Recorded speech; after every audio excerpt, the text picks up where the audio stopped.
This channel is part of the History Hit network.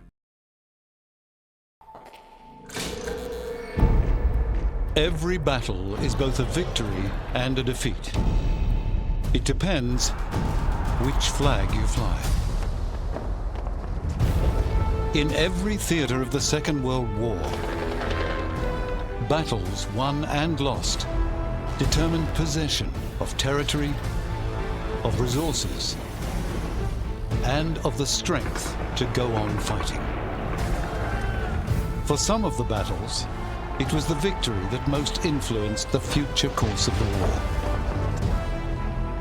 For others, it was the defeat. This is the story of the battles won and lost that decided the outcome of the greatest conflict in history.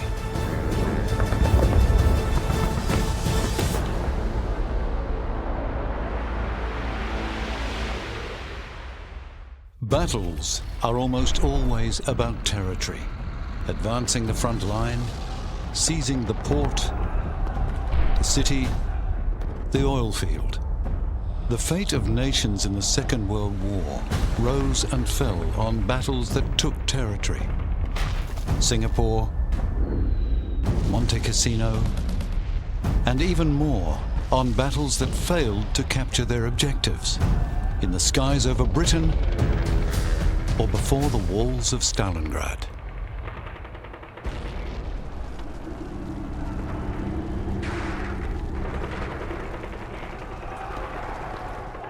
Operation Barbarossa had surged across the great Russian plains, almost to the gates of Moscow, south into the Caucasus and into the Crimea. Winter stalled the offensive, which resumed with the spring. Hitler detached the Sixth Army, tasked with the capture of Stalingrad. Stalin, determined to fight for the city that carried his name, put everything into its defense. Stalingrad, named for Russia's present leader, the pride of this generation of Russians, for it was their city, built in their time. With the capture of Stalingrad, the Nazis would have a base from which to launch a flanking attack on Moscow. Stalingrad sprawled for about 40 kilometers on both sides of the Volga, and at a point where that river was 1,300 meters wide. On August 23rd, von Paulus, commanding the Sixth Army, at the time the largest single formation in the Wehrmacht, had reached the river Volga just north of Stalingrad. We shall take Stalingrad, you may be sure of that. That boast was made by Hitler weeks ago, and no doubt the Germans believed it. Frontal assaults, heavy shelling, colossal air raids, all have been tried, all have failed. The truth is that the Germans, they captured like around 90% of Stalingrad, right? So the 10% on the embankment, they could never make it there. But what they captured was just ruins of the city that they destroyed themselves. And this city will be their mass grave. As the first ice appeared on the Volga, Marshal Zhukov and the rest of the Soviet High Command began planning their counterstroke. Operation Uranus, designed to trap the German Sixth Army. General Vatutin's southwest front would attack from the north. The Stalingrad front, General Yeremenko, south of the city, would drive north, linking with Vatutin at Kalash. The Don front, Konstantin Rokossovsky, would apply pressure to Paulus, preventing him from responding to the maneuvering in his rear. On the 11th of November 1942, the German assault on Stalingrad was renewed. A week later, the Southwest and Don fronts began their attacks. The Stalingrad front moved the next day. By the end of November the 20th, Vatutin had advanced 40 kilometers. Zhukov had sent 1 million men, nearly 1,000 tanks, and more than 1,000 aircraft against the enemy. 330,000 Axis troops were now trapped in Der Kessel, the Cauldron, 55 kilometers by 30. There was an attempt to relieve the Sixth Army, which is called Operation Wintergewitter or Operation Winter Storm. Hitler said, you have to break through the encirclement, secure this corridor, and that's it. That's how we will supply them, that's how we will pour in new reinforcements into this cauldron, because we have aims in 1943. So the original idea of Hitler was not relieving the army per se, just helping them, lifting off this encirclement, and that's it. But people inside were thinking that Hitler is coming to save them. History Hit is a streaming platform that is just for history fans, with fantastic documentaries covering fascinating figures and moments in history from all over the world. From the Battle of Trafalgar and the Revolutionary era, right through to the Second World War. If you are looking for your next military history fix, then this is the service for you. We're committed to bringing history fans award-winning documentaries and podcasts that you cannot find anywhere else. Sign up now for a free trial, and War Stories fans get 50% off their first 3 months. Just be sure to use the code WARSTORIES at checkout. On November 27th, Hitler created Army Group Don, ordering it to relieve the encircled Paulus. But at the end of November, the Red Army launched new attacks, forcing its commander, von Manstein, to postpone the offensive. When Winter Storm did launch, it met fierce resistance, and von Manstein recognized that his rescue mission had failed. By the time of the failure of this Operation Wintergewitter, the German soldiers in the front line in the Sixth Army were getting maybe 100 or 120 grams of bread per day. So they were eating their horses. The worst thing was that at a certain point they were hoping that yes, we will have to make a corresponding strike. So Manstein is attacking and we're breaking through the encirclement. So they burned all the rest of the resources that they had, food, they destroyed the tanks, the vehicles. The German soldiers were still believing in their leader. Hitler is a man of his word. He said that he will relieve us. There you go. He's relieving us. That never happened. On December the 16th, the Soviets launched Little Saturn against the Italian Eighth Army, which was wiped out. Tatsinskaya, the main airfield used by the Germans for resupply, was now in Soviet hands. This is the scene of a captured German airfield northwest of Stalingrad. It looks as if the Hun retreated according to plan, doesn't it? Like hell it does. On the 10th of January 1943, the decisive Soviet assault began. The perimeter formed of 6 Soviet armies drew in like a dragnet on the West Bank. In these, the latest newsreel pictures from this front, the stories of street fighting, of the bitter struggles for every yard and for every vantage point, come to life. The Germans had a name for the sort of fighting that knocked down the city's buildings. Rattenkrieg, they called it. Rat War. Stalingrad was the first battle where modern tactics of this, small units were used. Because the city was destroyed by bombardment prior to the Germans actually entering the city, they were defending these half-destroyed houses and piles of rubble. It was like a mishmash, like on the ground floor it could be Germans, on the second floor it could be Russians, then Germans again. So prior to entering the house, throwing in the grenade, then a few bursts, then you're entering the house. A lot of hand-to-hand combat, a lot of sniping. It produced legends like the fighting at the tractor factory, the grain silo, the main railway station, which had changed hands 15 times, and Pavlov's house, where Sergeant Pavlov and his unit had held out for 59 days until relieved. И, я смотрю, там появились 3 фигуры, встали 3 человека. Это были немцы. Они шли и руки подняли вверх. Они понимали, что стрелять бесполезно, сразу их убьют. Обыскивали, как говорят, обыскивали. Обратили внимание, что руки у них обморожены, почерневшие, уши почерневшие, да. И А по возрасту это просто какие-то мальчишки, лет по 17-18, вот так примерно.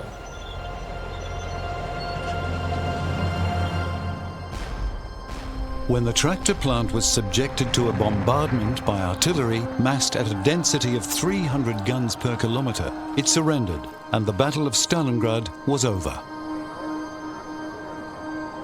On January the 31st, 1943, General Field Marshal Friedrich von Paulus surrendered his command to Chuikov's 62nd Army. Вот. Потому что все время грохот, пулеметные очереди, рвутся снаряды, а тут тишина. Мы завершили. Наступила абсолютная тишина. Даже как-то непривычно было. On February the 3rd, the Führer announced the fall of the city and declared 4 days of mourning. Northwest and southwest, the story was the same. When Hitler suddenly had his second thoughts about Stalingrad, when he decided not to capture it after all, but to leave the Sixth Army to its fate and shorten his line according to plan. The official communique announced that the entire Sixth Army had been wiped out to the last man and the last bullet. In fact, 91,000 prisoners of war had been taken. The German generals, they were shocked. This was a catastrophe pretty much for the Wehrmacht. The whole army lost in no time. So this was a very, very heavy blow. The battle fought at Stalingrad was of an epic scale. Few other set pieces of the Second World War got close. And as a battle lost, in which an entire German army marched into captivity, it is broadly agreed to be one of the definitive turning points of the Second World War.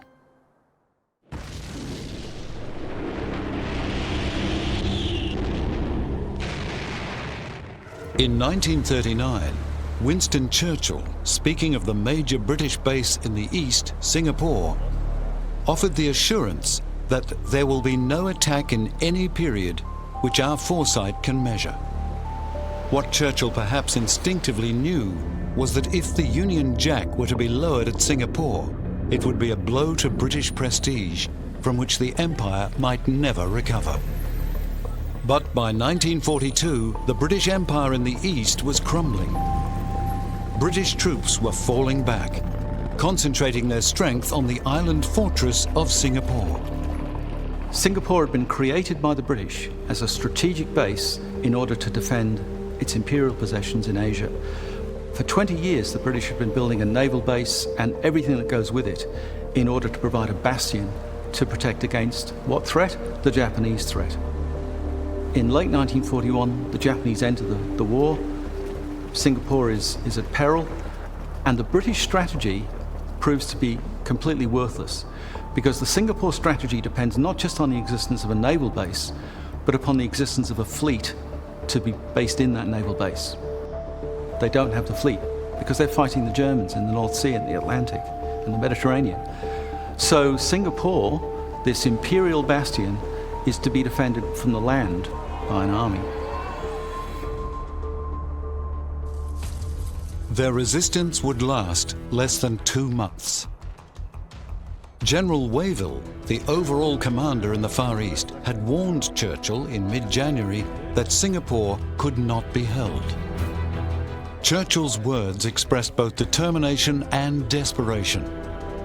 No question of surrender must be entertained, he said, until after protracted fighting in the ruins of Singapore City. But Churchill also admitted that the possibility of Singapore having no landward defences no more entered my mind than a battleship being launched without a bottom. On the 1st of February, the equivalent of 4 divisions stood in Singapore. They had blown the causeway to the mainland, but the Japanese had boats. On the 6th, a Japanese landing on the island of Pulau Ubin was a feint. The main invasion of the island followed a day later, when 3 Japanese divisions crossed the Johor Strait. Their beachheads well established by the 9th, they began their advance across the island towards Singapore City, to which the island's 1 million civilian population had withdrawn. On the 10th, Wavell made his last visit to the island. leaving it in the command of Lieutenant General Arthur Percival, officer commanding Malaya. General Wavell ordered Singapore to hold on, for help was on the way.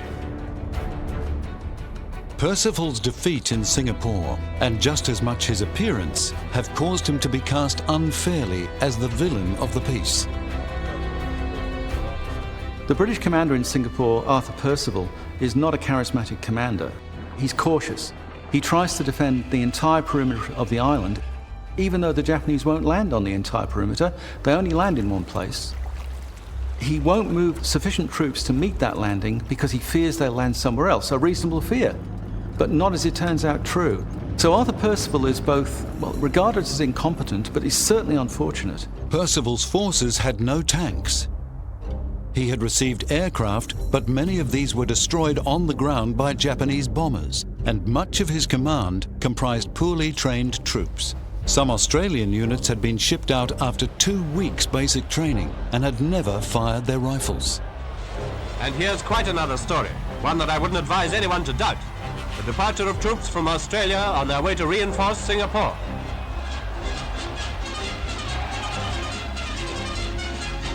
They're in high spirits and very tough. Strong British forces were concentrated at the great naval base in the southeast on the Johor Strait, on the eastern tip at Changi, and between those strong points at Seletar. The Japanese simply ignored and bypassed the positions. 16 assault battalions with 5 in reserve found themselves facing 3 battalions of the Australian 22nd Brigade. The attack struck southwest, which for the central column meant following the railway line into the heart of the city.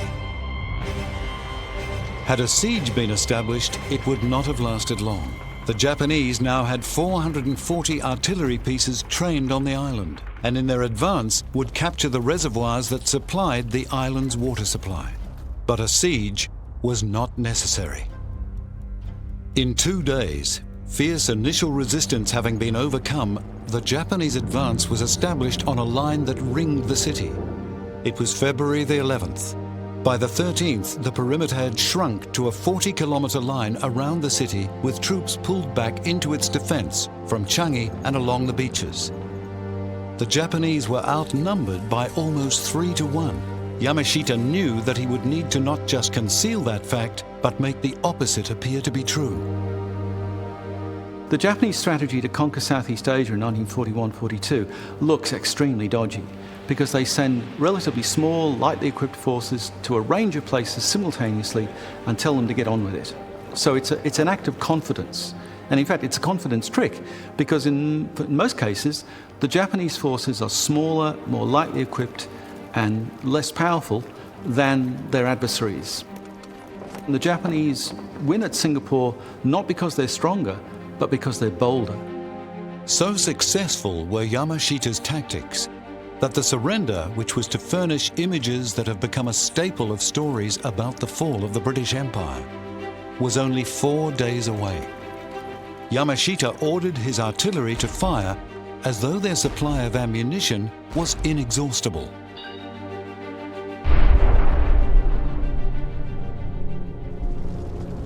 Despite the bombardment, which softened the landing positions and disrupted communications, there was no counter, because the British command continued to think that the attack would fall in the northeast. The city came under attack from bombers. And Japanese engineers having patched the causeway, Yamashita was bringing his tanks across by the 14th. The British had no tanks in Malaya. The British Empire forces fighting the Japanese make a lot of mistakes. Their confidence is eroded. And the troops that they meet on the northwest coast of the island, although they think they can defeat the Japanese, they withdraw very rapidly. And it's symbolic that these troops expected to be defeated. The Japanese, by contrast, expected to win, even though on paper they should have lost. Percival was deeply concerned for the lives of the civilian population. The water supply was gone and food was running out. The same was true for Yamashita. Bluff and double bluff. Yamashita, with his supplies running low, made the bluff explicit on the 11th, calling on Percival to surrender. On the 14th, St. Valentine's Day, the Japanese advance reached the Alexandra Hospital. A British officer advancing under a white flag was bayoneted.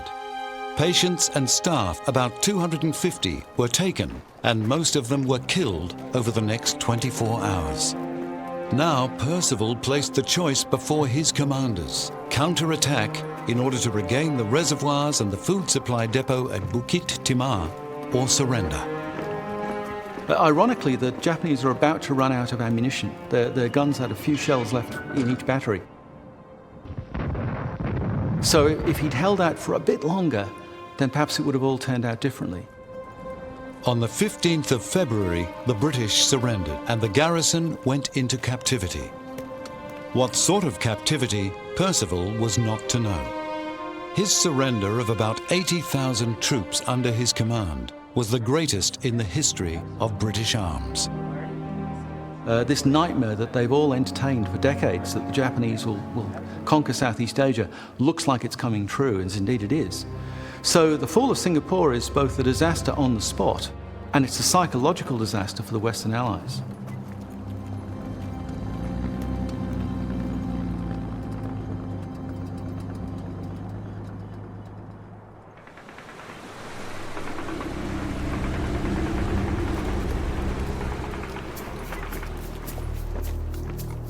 Following the successful invasion of Sicily, Allied troops moved to the invasion of the Italian peninsula. But as they were to discover in the long and draining campaign ahead, Italy is a very defensible place. Mussolini may have gone, but the Germans were not. And in strength, they prepared to defend the country. Allied forces, operating from both Sicily and North Africa, landed south of Naples. The British 8th Army at Taranto on the instep and the US 5th at Salerno. Under cover of smoke, men and vehicles went steadily ashore. The most difficult, the most bloody phase of any combined operation now lay immediately ahead of these men. Withstanding fierce German counterattacks, particularly on the Salerno beachhead, the two armies linked up on September 16th, and Kesselring, commanding German forces in Italy, ordered his troops to withdraw northwards.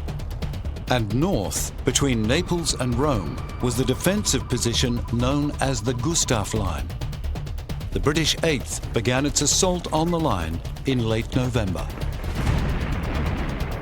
The US 5th continued its advance, finally forcing the German 10th Army to withdraw to Gustav at the beginning of December.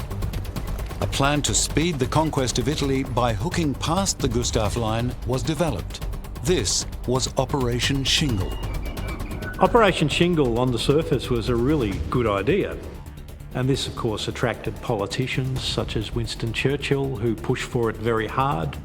And it's one of those examples of a military idea that was driven more by politics than military sense. It was from the start compromised by priority being given to the planning for Overlord, the invasion of Europe that would happen in June on D-Day. Despite reservations, the operation went ahead. On January 22nd, Allied troops would land at a place called Anzio, less than 20 kilometers from Rome. It should have been a success. Two divisions, the British 1st and American 3rd, landed and quickly established a substantial bridgehead, 24 kilometers long by 12 deep. They were opposed by the only German forces in the area, 2 battalions. The Germans were completely surprised. I mean, on day one, there was virtually no opposition. But what, of course, the Germans did do was they reacted very quickly and very effectively. Within 3 days, there were several German divisions blocking all the exit routes from the landing site. And these only built up in number very quickly. But US General John P. Lucas remained on the beach, building and strengthening the bridgehead. "I had hoped," said Winston Churchill, that we were hurling a wildcat on the shore. But all we got was a beached whale. As Lucas held his ground, Kesselring acted swiftly, ordering the 14th Army south of the road to confront the invader. As a result, Anzio, instead of a landing place, would become a battlefield. And within a month of landing, General Lucas would be replaced by General Truscott. Over the next few weeks, Anzio was transformed into one of the busiest ports in the world. Yet defeat for the Allies was staved off only by overwhelming air superiority. Bostons, among other types, flew in over the beaches to bomb the Germans and their communications further inland. Our control of the air was virtually complete. The first major German counterblow was struck on the 12th of February and drove the exposed British 1st Division back towards the sea.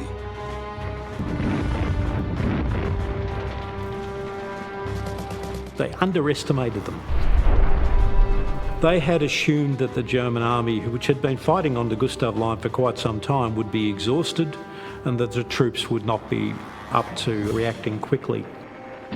So in effect, they didn't really appreciate what they would be up against.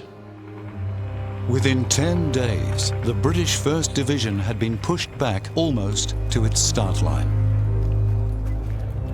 But German casualties were high, and they were unable to press the attack, resuming after 4 days with 10 divisions that were pitched against only 5 Allied. This was an attempt to split the beachhead and divide the occupying force, which only air and artillery power was able to defeat. The land forces advanced 6.5 kilometers in 2 days. It was air superiority which again decided the issue when the Germans returned to the attack on February 29th. This time, the US 3rd Division bore the brunt and was driven back towards the sea. But Allied aircraft outnumbered German planes by about 10 to 1. And Allied action was supported by warships close in. As at Salerno, so here at Anzio, close naval support has been invaluable. Indeed, throughout these critical days, all services, British and American, have worked as one. The battle turned into basically a contest of attack and counterattack.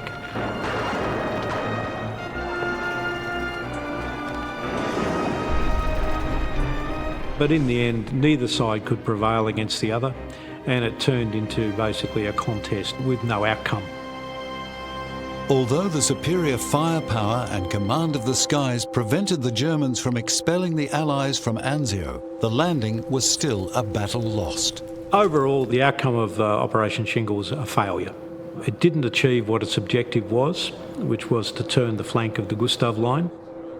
It didn't capture Rome, and it allowed the German army to escape to the north.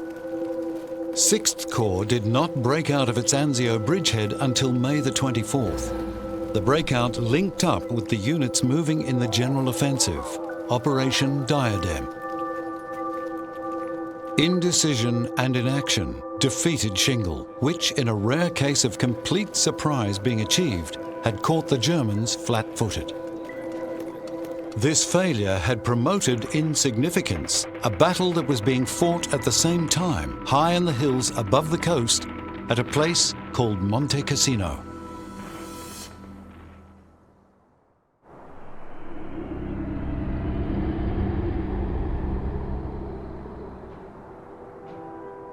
The failure to break out at Anzio threw the emphasis back on breaking through on the Gustav Line, the defensive position that cut across Italy from the Mediterranean to the Adriatic.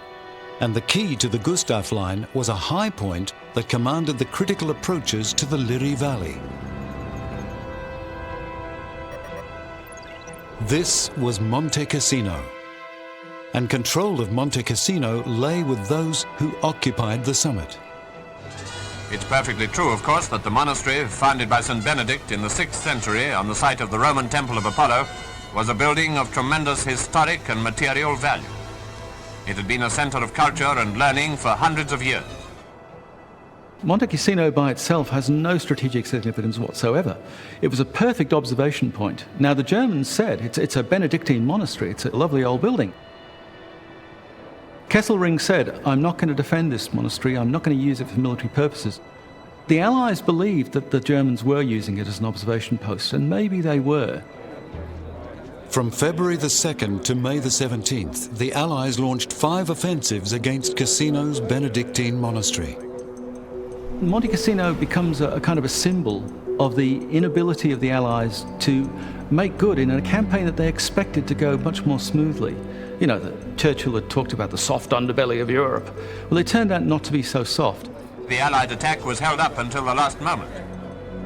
Even then, warning leaflets were conveyed to all the civilians concerned, Benedictine monks and Italians who might be in or near the monastery. This is how the leaflets were conveyed.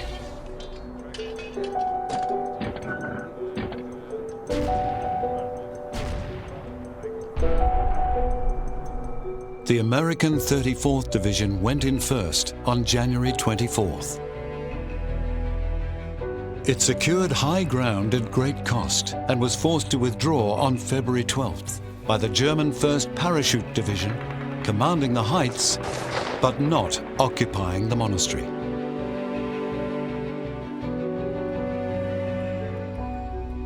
By an irony, their commander, General von Zenger und Ettelin, was himself a lay member of the Benedictine order.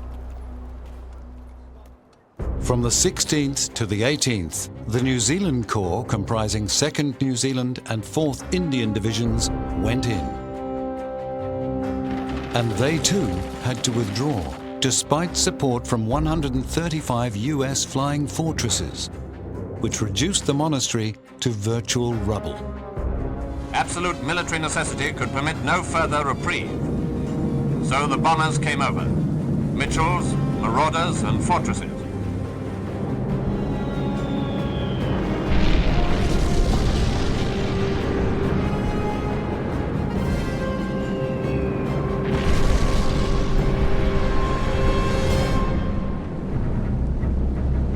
The US Air Force came over and destroyed the monastery. To no effect, because they turned it into a pile of rubble that the German paratroops were able to defend superbly. And in fact, the Allies made it harder for themselves to advance because they had turned this hill into a fortress.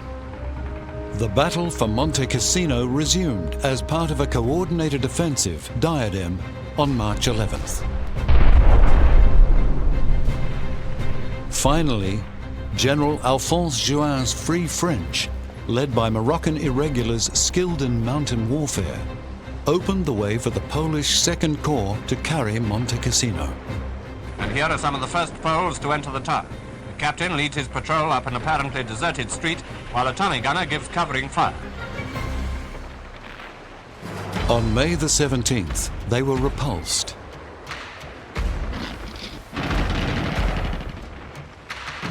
But returned to the attack the next day. On May the 18th, the Polish flag flew above the ruins as the Germans finally withdrew.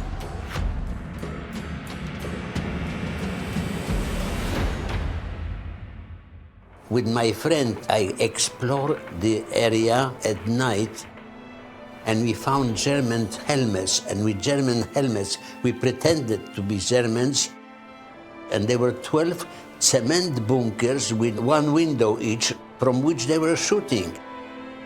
And we managed to disable them by throwing grenades into the bunkers.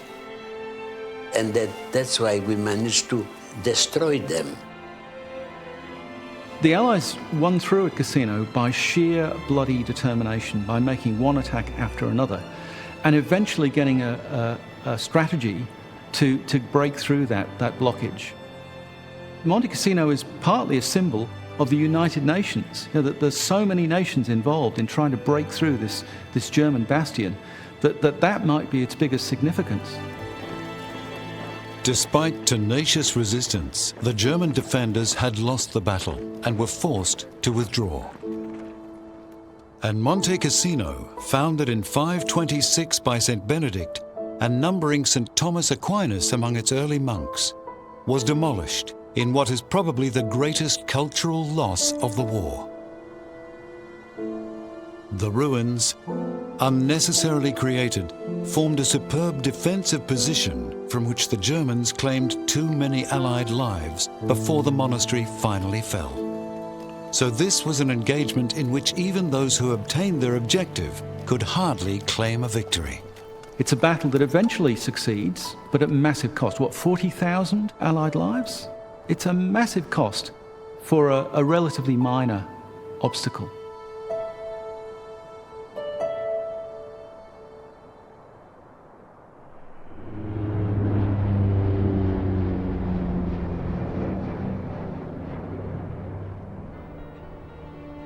The Asia-Pacific Theatre in 1944 was characterized by the advance of the American island-hopping strategy. The Marshalls and the Gilbert Islands had been captured and secured, so Allied planning turned towards the Marianas, and beyond that, the Philippines.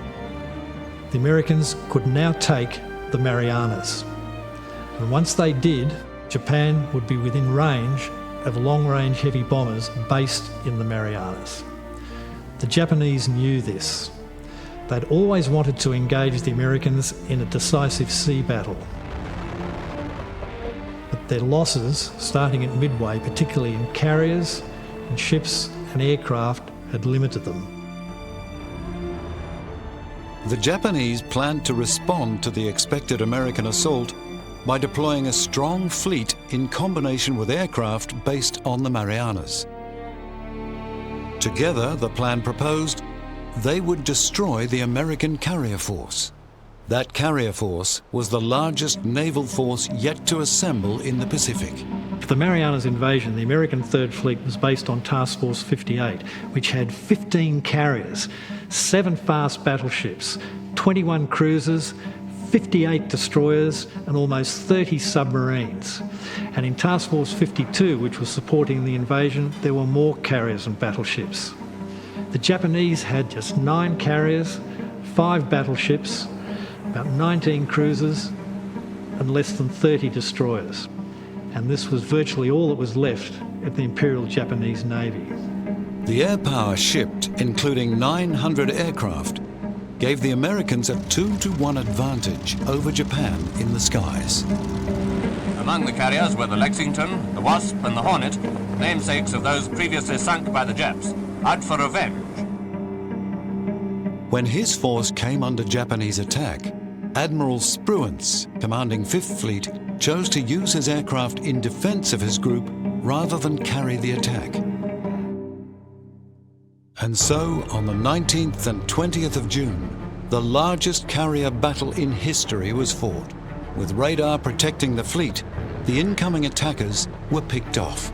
But flying into a hail of flak and a storm of cannon fire, they suffered extremely heavy losses. Japan lost 219 aircraft. The Americans, 29. The American air crews averaged over 500 hours. The Japanese had less than 150. So they were no match for the Americans in the air. In an equally devastating blow, 2 Japanese carriers were sent down by American submarines. And still, the main American fleet, which had suffered no losses, had not joined the battle. Spruance's opposite number, Admiral Ozawa, commanding the mobile fleet, was ill-informed. Or possibly, to save face, his officers deliberately misinformed him. He was led to believe that his air attacks had met with success and that the missing aircraft had landed safely on Guam. He waited for their return and, by the time he realized they were not coming, was under overwhelming attack from American carrier-based forces, with little air cover himself. Warships and freighters took what evasive action they could, but they didn't escape. The Japanese pilots took a long time to form up. That gave the American combat air patrols plenty of time to position themselves ready to meet the Japanese head-on. The Japanese didn't attack in formation to take advantage of mass firepower. They attacked either singly or in small groups, which the Americans easily picked off.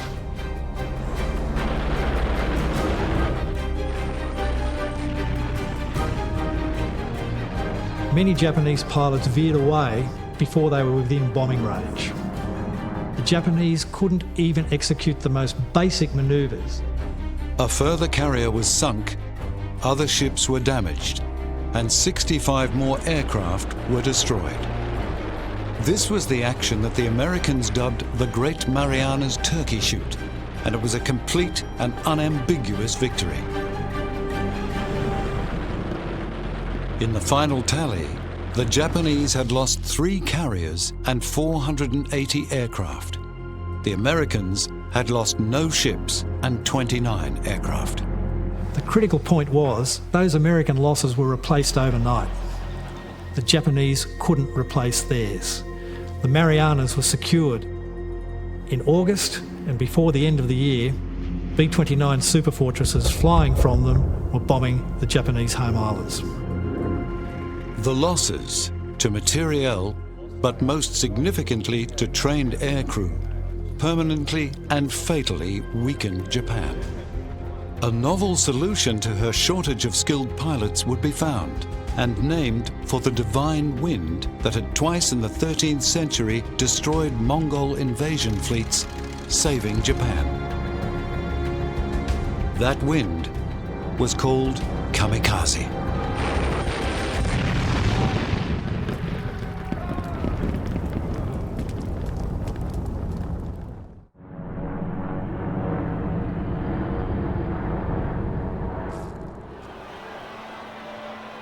Churchill said, "The Battle of France is over. I expect that the Battle of Britain is about to begin." He went on to say that the whole fury and might of the enemy must soon be turned on us, which makes it clear that he expected an invasion. Well, they were certainly talking about invasion. It was called Operation Sea Lion. With the fall of Europe and Germany sitting on the doorstep, so to speak, Britain was the only thing that stood in the way of total German conquest of Europe. With Britain isolated, Hermann Goering relished the idea of unleashing his Luftwaffe on the United Kingdom to soften up the target. Strategically, the most important outcome would be control of the skies over the Channel. To invade, they were going to come by water. So obviously, if you've got landing craft and you have a viable air force, that is going to attack it. They weren't going to take that risk. They had to knock out the air force. Phase 1 of the Nazi plan called for the RAF to be knocked out of the air. But the men of the RAF hadn't read the Nazi plan. The story of why the Royal Air Force won the Battle of Britain can be told by focusing on one decisive day. Adlertag, Eagle Day. The first day of what Goering boasted would be the decisive phase of the whole air campaign. Unternehmen Adlerangriff. Operation Eagle Attack. The fall of France and its division into occupied and collaborationist Vichy areas gifted Germany coastal airfields within range of British targets. These were soon crowded parking areas, and the squadrons were ready. On August 13th, 1940, the Luftwaffe flew 1,786 sorties. Its main target was British airfields. Its intention was to so permanently damage the Royal Air Force that its effectiveness as a defensive weapon would be neutralized. The skies would belong to Germany. Here comes the Luftwaffe in dozens of flights, hundreds of planes, bombers, fighters, dive bombers, across that 21 miles of channel, that 8 short minutes of water. They sent along very, very large formations. You know, some groups were 200 or 300 at a time. Bombers escorted by a large number of fighter aircraft, the Messerschmitt 109, 110s. It really was designed to bring the RAF down as quickly as they could. These aircraft already placed the Luftwaffe at a disadvantage. German aircraft had been designed for other uses. Really dangerous, really risky, but very effective. The attritional nature of the battle also weighed against Germany. British aircraft, forced to make emergency landings, could be repaired.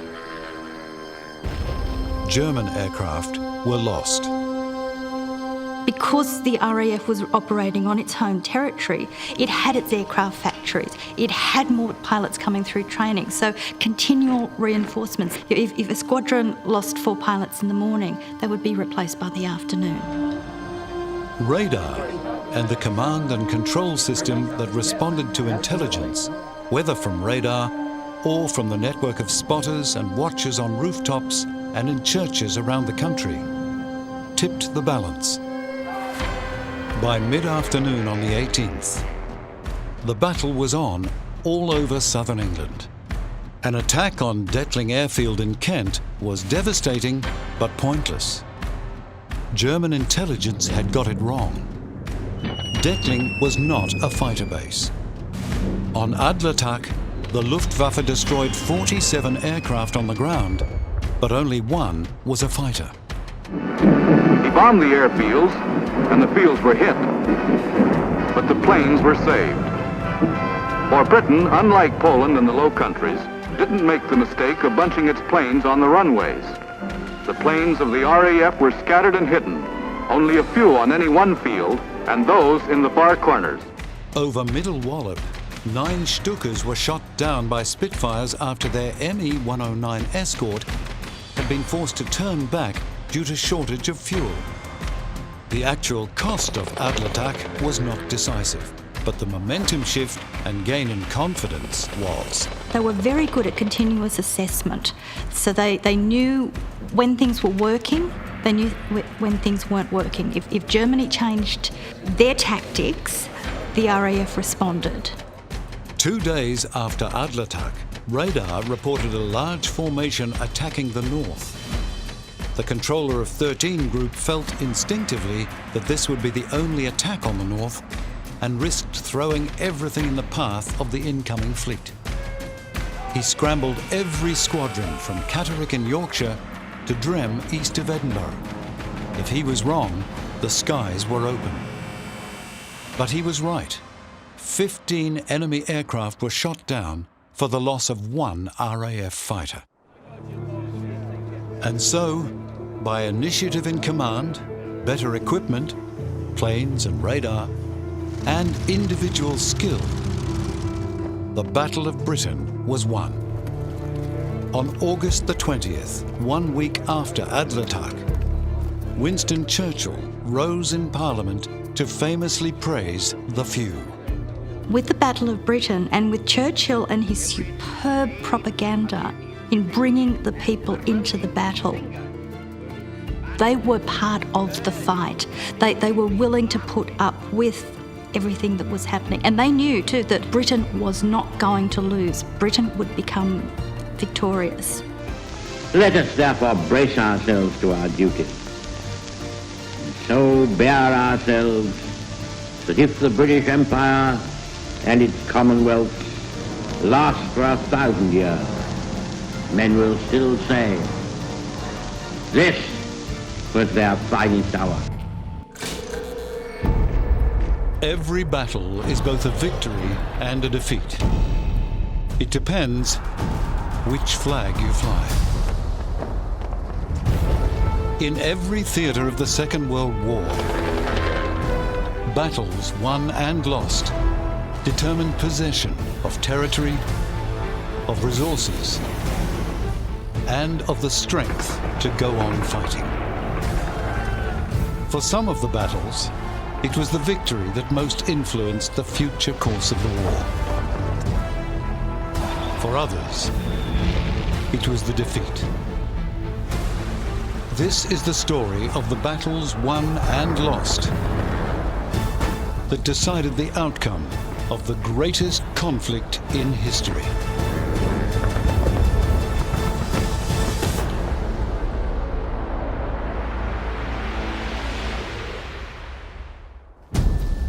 Through history, armies marched to face each other on favoured ground and clashed to decide a campaign, a war, an empire. With the 20th century, that changed.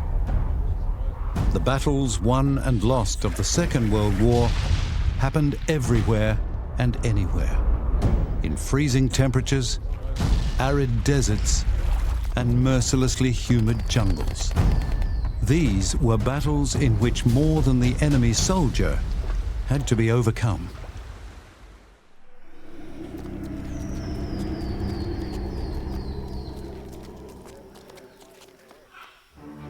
The day after the fall of Singapore, John Curtin, the Australian Prime Minister, said that the battle for Australia has begun. That every human being in this country is now, whether he or she likes it, at the service of the government to work in the defence of Australia.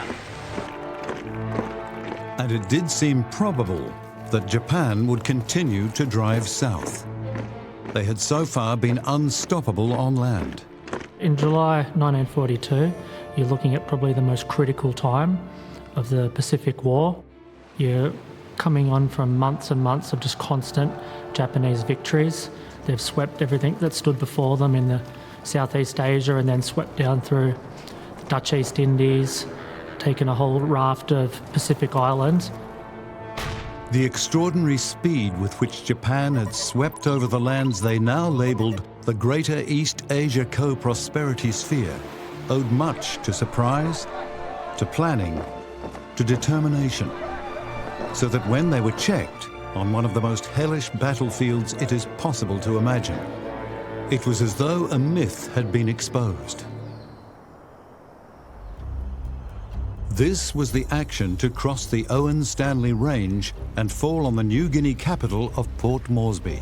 The Japanese want it so that they can cement their southern defensive arc and also use that position to then harass the northern Australian cities and try and sever the link between Australia and the US. They're also really concerned that Australia may be used as a launching pad for a counter-offensive, so that's why their designs are there on Port Moresby. In July 1942, a small force comprising an Australian and a New Guinea battalion was sent from Moresby to trek overland to Boona. There was a small airfield at Boona, and General Douglas MacArthur, commanding the Western Pacific Theatre, decided that he would need it for future operations. In the Pacific, the Allies face a very tough enemy in the Jap. These Australians fighting in Papua know just how tough, and they know how big a job it's going to be to oust the Jap from his recently conquered empire of islands. The force that set off was named Maroubra Force. In mutual ignorance, another force would be trekking towards them. Initially, the Japanese wanted to take Port Moresby by sea in an impressive amphibious landing. However, the Japanese defeat at Coral Sea and then later on at Midway meant the Japanese weren't able to do this by sea. And instead they decided to land a small force on the sort of northeast tip of Papua, on the northern beaches around Boona, Gona and Sanananda, with a view of attempting to move inland across the impressive Owen-Stanley Range towards Port Moresby, along a foot track which we now know as the Kokoda Trail or the Kokoda Track.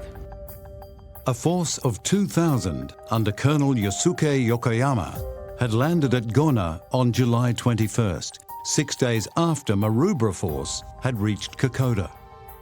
2 days later, first contact was made between the Japanese and the heavily outnumbered Australians.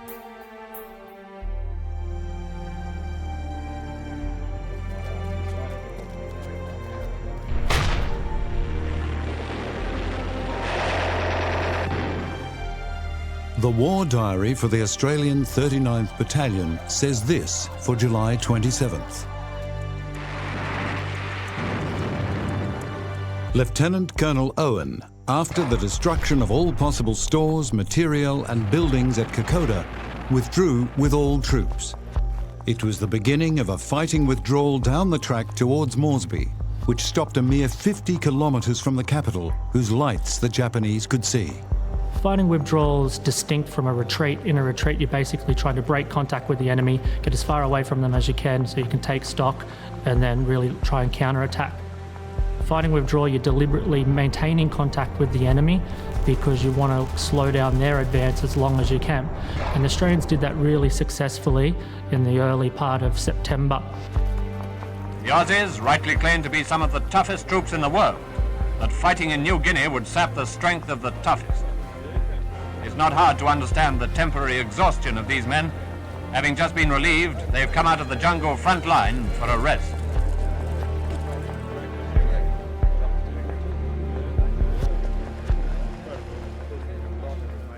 In the first phase, the small force that had advanced fell back on Isurava, where it linked with regular Australian troops. Still heavily outnumbered, the Australians, after several days, fell back again to stand on Efogi. Part of the Australian force was cut off here by a Japanese flanking move and was isolated for 2 weeks. By September 10th, the withdrawal had reached Ioribaiwa, where it was strengthened by further Australian troops advancing out of Moresby. This force held the Japanese for a week, then withdrew to a strong defensive position on Imita Ridge, 50 kilometres from Moresby. This placed the Australians at the end of a manageable supply line and extended the Japanese lines of communication in a place where distance was not the issue. Porters and mules brought up supplies. The Japanese, with their typical shortage of support elements, were soon suffering terribly, lacking food, enfeebled and racked by disease. I've heard New Guinea described as the foulest terrain that was encountered by troops in the Second World War. Essentially, you have 10 days worth of travel over a series of mountains. It ascends and descends 5,000 metres, which when you look at it is more than that you would actually climb from the Everest base camp to the Everest summit. And then you consider that they're doing that in heat while they're being afflicted by leeches, mosquitoes, they're ravened with dysentery. That's a lot to contend with, let alone thinking about the fact that you're also fighting a war and being shot at. For every man wounded on the Kokoda track, 7 were incapacitated by sickness. Bearers bringing supplies to the front line, a trek of 8 days, necessarily consumed half the supplies on the journey. Australians bring up their artillery. And please remember that the temperature is round about 90 in the shade, a wet, steamy heat at that. You need to remember, these guys are in their late teens, early to mid-20s. They've been in the military for months. They're probably at the peak of their fitness. And soldiers themselves talk about how exhausting the terrain was. We know that soldiers, particularly during the second part of the campaign, as they move forward, they start to jettison their equipment. Basically, they stripped down to all they really had was their shirt and their shorts. Everything was done to strip down, to minimise your weight, because you just want to save what energy you have to go forward. As the Australians began their move back along the track, the Japanese facing them could not expect relief. The attempted landing at Milne Bay had been repulsed, and the commitment to Guadalcanal in the Solomon Islands denied the force in the Owen Stanleys any hope of reinforcement. Towards the end of September, now coming under pressure from relatively fresh Australian troops, the Japanese began their own fighting withdrawal. Rearguards were skillfully deployed along the track, and it took bitter fighting, firing sometimes at shadows in the jungle, locking sometimes in hand-to-hand combat at Templeton's Crossing and then Eora Creek, before Kokoda was retaken. It's very hard to appreciate how claustrophobic jungle warfare is when you can't see the enemy, all you can hear is noises, and you think, was that a Japanese soldier, or is it a wild pig? Is it one of my mates who's got lost? I can't see him, can he see me? So terrain is key. that sense of atmosphere and place. The toll was horrific. More than 150,000 Japanese troops served in New Guinea. Barely 6% of them survived. What was left of the Japanese force made a last stand at Oivi, east of Kokoda, before retiring to the coast. The fighting moved towards the sea, and on January 2nd, 1943, almost 6 months after Maroubra force had first set off to cross the Kokoda track, its objective, Buna, fell to the Allies. The success at Kokoda, as any success will, boosted morale and hardened the troops for the battles ahead. Every victory has been the result of tremendous effort, great endurance, and supreme individual courage.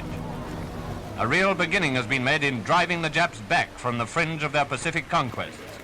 A solid foundation for the shape of things to come.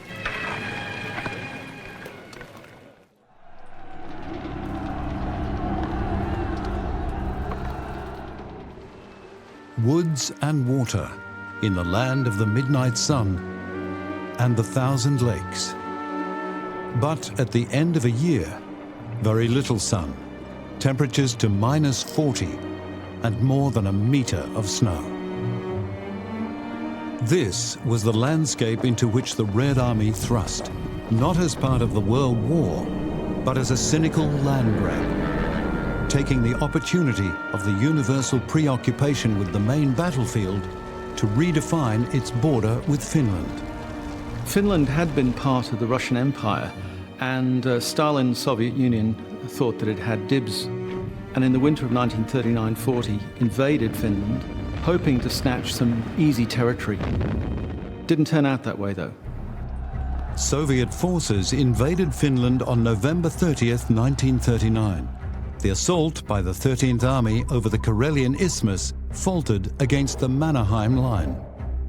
That the Reds were repulsed. They're said to have left over 8,000 dead on the frozen battlefield near Summa in the south in the course of an 8-day attempt to break the Mannerheim Line.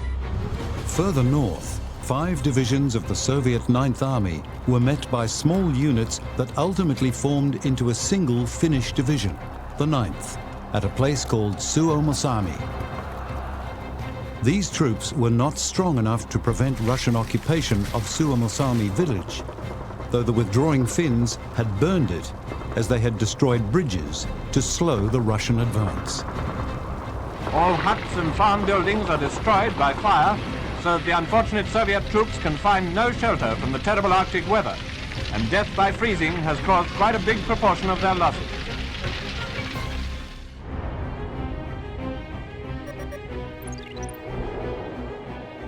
With Suomussalmi in Russian hands, the first stage of the battle ended. The Finnish troops were assembled on the southern bank of the Chianti Lake and were brought under fire on December 9th by an assault supported by artillery and grenade launchers. The Russian tanks could not support the attack.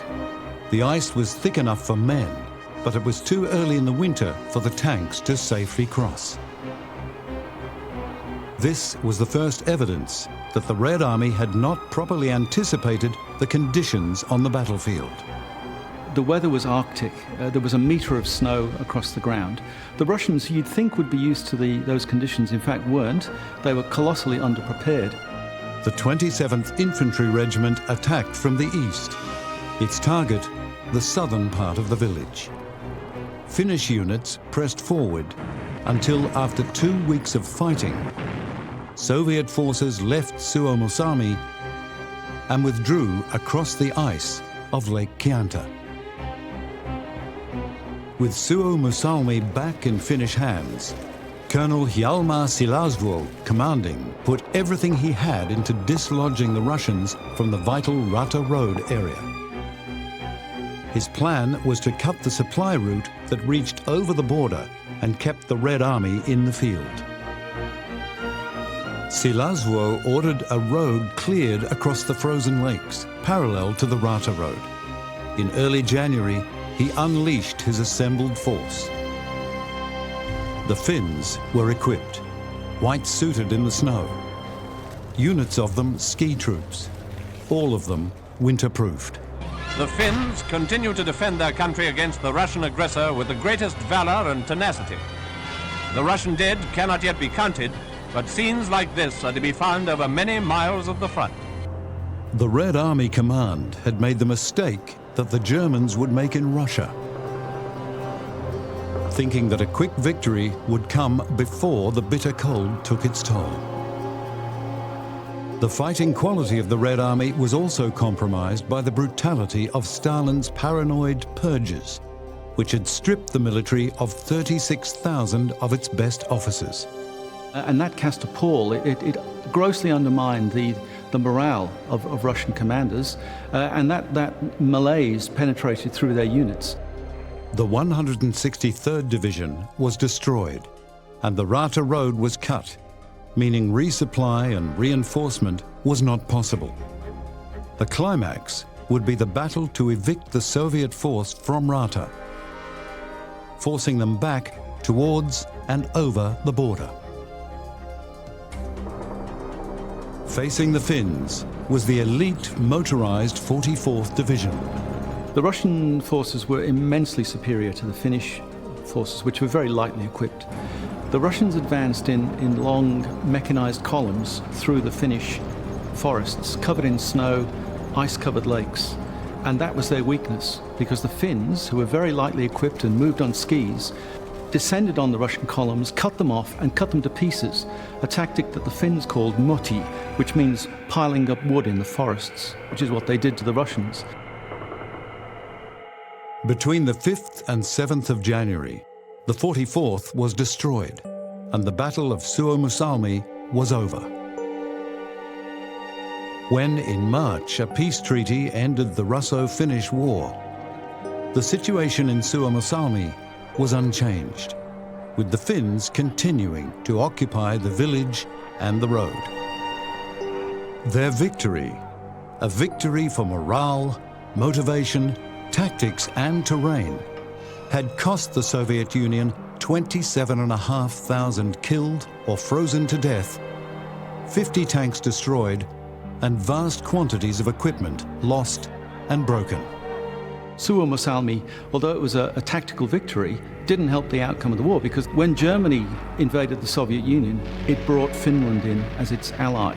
Finns were eager to regain their territory and to exact revenge on the Soviets, but it got caught up in this terrible Nazi invasion of the Soviet Union.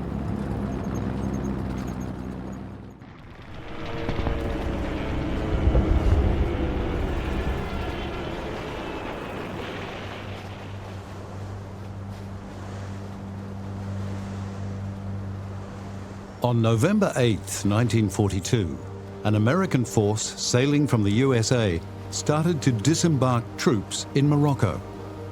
The many beaches selected for the landings ranged from the western corner of Morocco to places hundreds of miles east, beyond the Straits of Gibraltar, beyond Algiers. It was part of the complex operation to land on the western edge of North Africa and move east, to effect a link-up with the 8th Army moving west after its success at El Alamein. Many landings were actually or almost entirely unopposed. The campaign was known as Operation Torch, and early in its unfolding, American and German troops met in battle for the first time, when two Axis army groups, one under General von Arnim, the other Erwin Rommel, moved forward to meet them. On February 14th, von Arnim launched Operation Springwind, attacking and taking Sidi Bouzid after a day-long fight. During the action, American operations were hampered by weak command decisions and poor use of armor.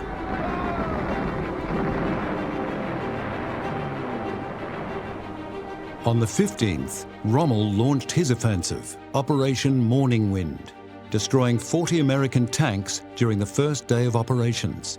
He pushed on to Sbitla.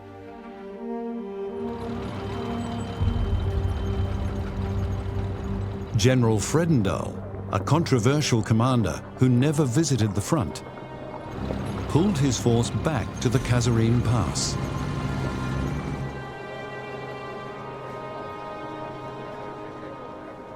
Linking with 10th Panzer Division from von Arnhem's command, Rommel assaulted the new position on the 19th, smashing into the Allied lines and compelling US troops to withdraw.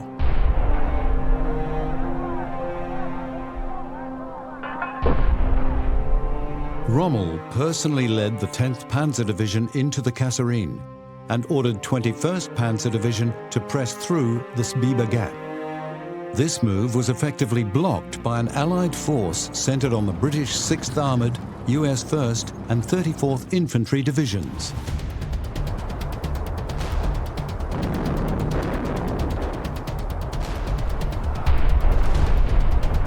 Fighting around Kasserine revealed serious deficiencies in Allied armour, the superiority of German panzers quickly defeating US M3 Lee and M3 Stuart tanks.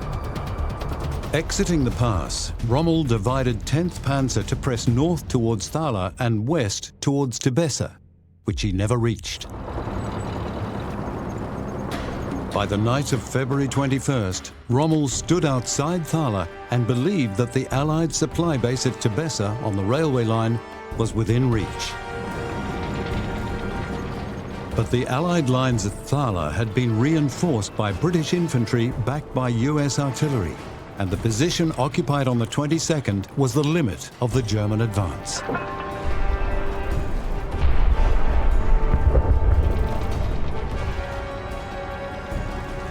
The enemy's resistance, though resolute, was eventually broken here, and there was plenty of evidence by the wayside as our advance continued.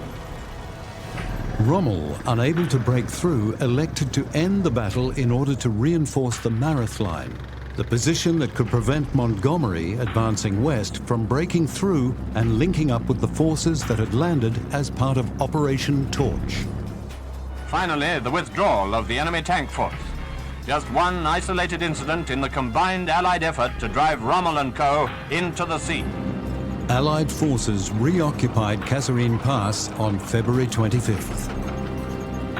The first major clash between American and German forces, the battle showed an enemy superiority, not just in some materiel, but predictably in experience. It also exposed flaws in the American command structure and doctrine. The American response to what was more a debacle than a battle lost was to initiate several changes, including the immediate removal of the incompetent Fredendall. Command of 2nd Corps famously passed to Lieutenant General George S. Patton. Patton was controversial. His disciplinary methods got him into trouble, and his pistol-packing ways had their critics. But he was a fighting general, and with the Allies on the attack, an aggressive, fighting disposition was required. Patton drove his troops from Africa into Sicily and out of the Normandy beachhead, rallied them at the Battle of the Bulge, and earned and loved the nickname Old Blood and Guts.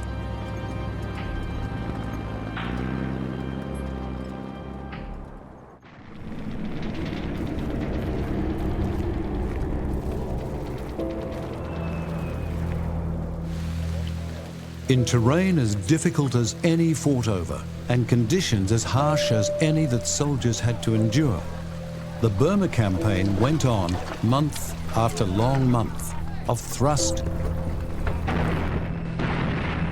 and counter-thrust. The first half of 1944 is dominated by the Japanese attempt to invade India. They're halted just over the border, and there the Japanese suffer the biggest defeats in their military history. They leave 50,000 dead on the battlefield. That's their high watermark. Then they pull back. At last, towards the end of 1944, with Allied troops beginning to be strengthened, with the tide turned in Europe, and with Japanese resources threadbare, the operation to expel Japanese troops from Burma gained momentum.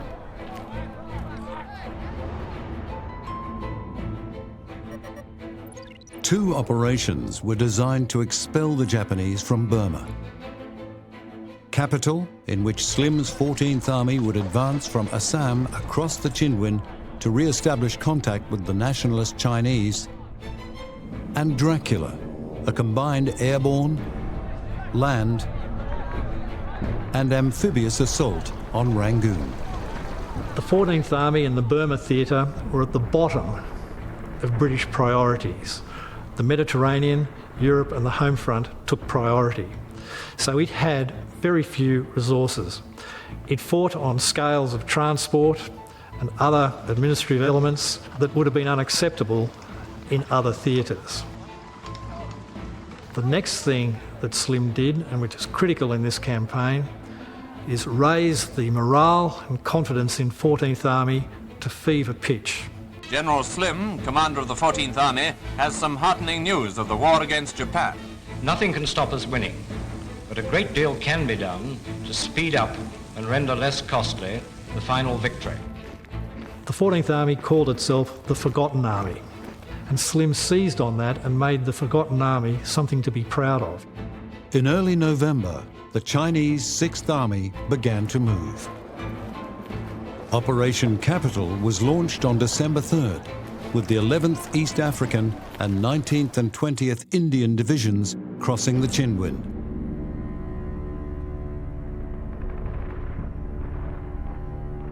A few days later, the Chinese First Army was coming south towards the British line of advance and took Bamo. General Kimura, commanding Japan's Burma Area Army, was in a desperate situation. He had little prospect of resupply and was obliged to marshal what he had with great care. So he fell back before the initial advance, offering token resistance. The lack of defense encouraged Slim to change the plan.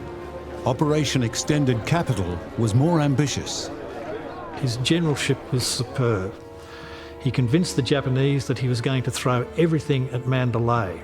Naturally, they deployed the bulk of their forces to protect Mandalay, it being a very important communications hub for them. But then through an elaborate deception plan, Slim deployed an entire corps about 100 kilometres south, where they crossed the Irrawaddy and then headed another 80 kilometres to take Maitila, through which all the Japanese communications to Mandalay and further north passed. The Japanese were repositioning their defences for the battle for Mandalay, so West African and Indian advances in the Arakan and 15th Corps hook along the coast to Ramri were largely unopposed. A war of patrol activity in which the Bren carrier scouts along the coast. On January 7th, the Japanese 15th Army withdrew across the Irrawaddy. By mid-January, the 19th Indian Division had established a bridgehead across the Irrawaddy.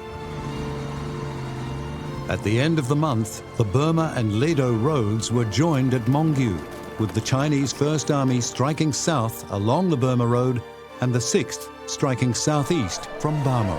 These Chinese units have been attacking Japanese positions guarding the Burma Road, and they've been making progress.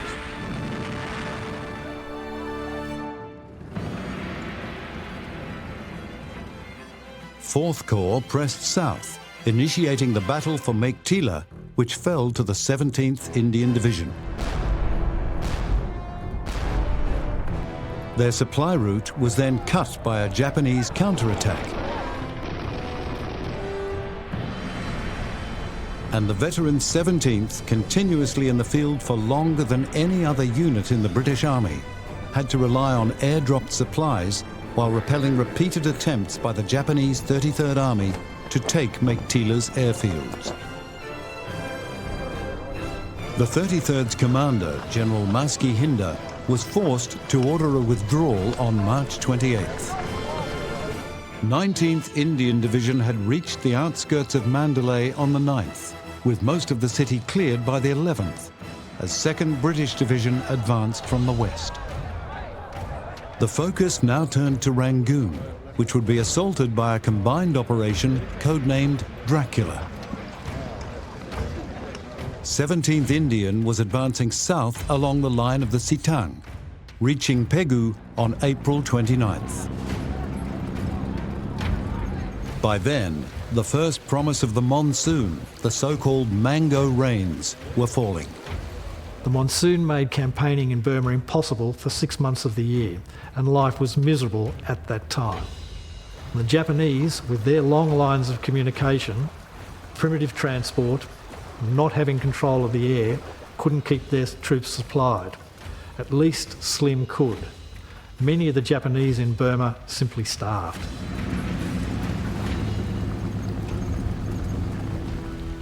Despite the weather, it was decided to go ahead with the combined Allied assault on the capital. On May 1st, a Gurkha parachute battalion dropped on Elephant Point at the mouth of the Irrawaddy. And the next day, the 26th Indian Division carried the amphibious assault. They linked with the 17th advancing from Pegu on the 6th. But the Japanese had withdrawn towards the Thai border. By the beginning of August, the last Japanese had left Burma, but they were not pursued. The victory in Burma did restore some measure of British respect, but it was too late because the earlier defeats in Burma, and especially in Malaya and Singapore, had been a stimulus to nascent nationalist movements. And they bore fruit in the independence granted to both India and Burma after the war.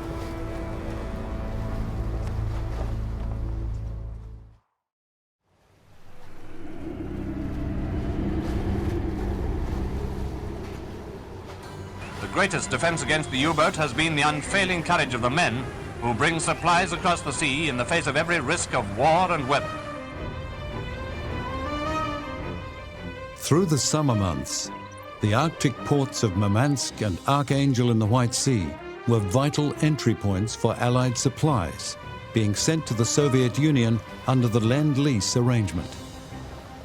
When the Soviet Union entered the war, the Western Allies immediately agreed to send as much support as they could to the Soviet Union. And that meant going either the southern way through Persia, which is the long way round, or the cold way through the Arctic Sea, around the top of Norway. And now this sounds like a really disastrous way to go about supplying the Soviet Union, but in fact it worked. 103 ships went through 1941-42, and only one of those ships was sunk. So Arctic convoys actually worked. But in July 1942, the Arctic convoy system fell to pieces. 39 convoys travelled to the North Russian ports, and of 533 escorted merchant vessels, only 69 were lost to enemy action. And most of those losses were taken by PQ17, the designation of the convoy that suffered more than any other anywhere in the war. PQ17, the initials were merely those of the man who chartered the original convoy route, sailed from Hvalfjordur in Iceland on June 27th. It was a very big convoy, escorted by many warships, and of course every man aboard every ship knew pretty well what lay ahead. Attack by U-boat, by bomber and torpedo bomber. It was the first Anglo-American convoy to sail under British command. It comprised 35 merchantmen carrying 297 aircraft, 594 tanks, 4,246 trucks and gun carriers, and a further 156,000 tons of cargo, sufficient to equip an army of 50,000 men.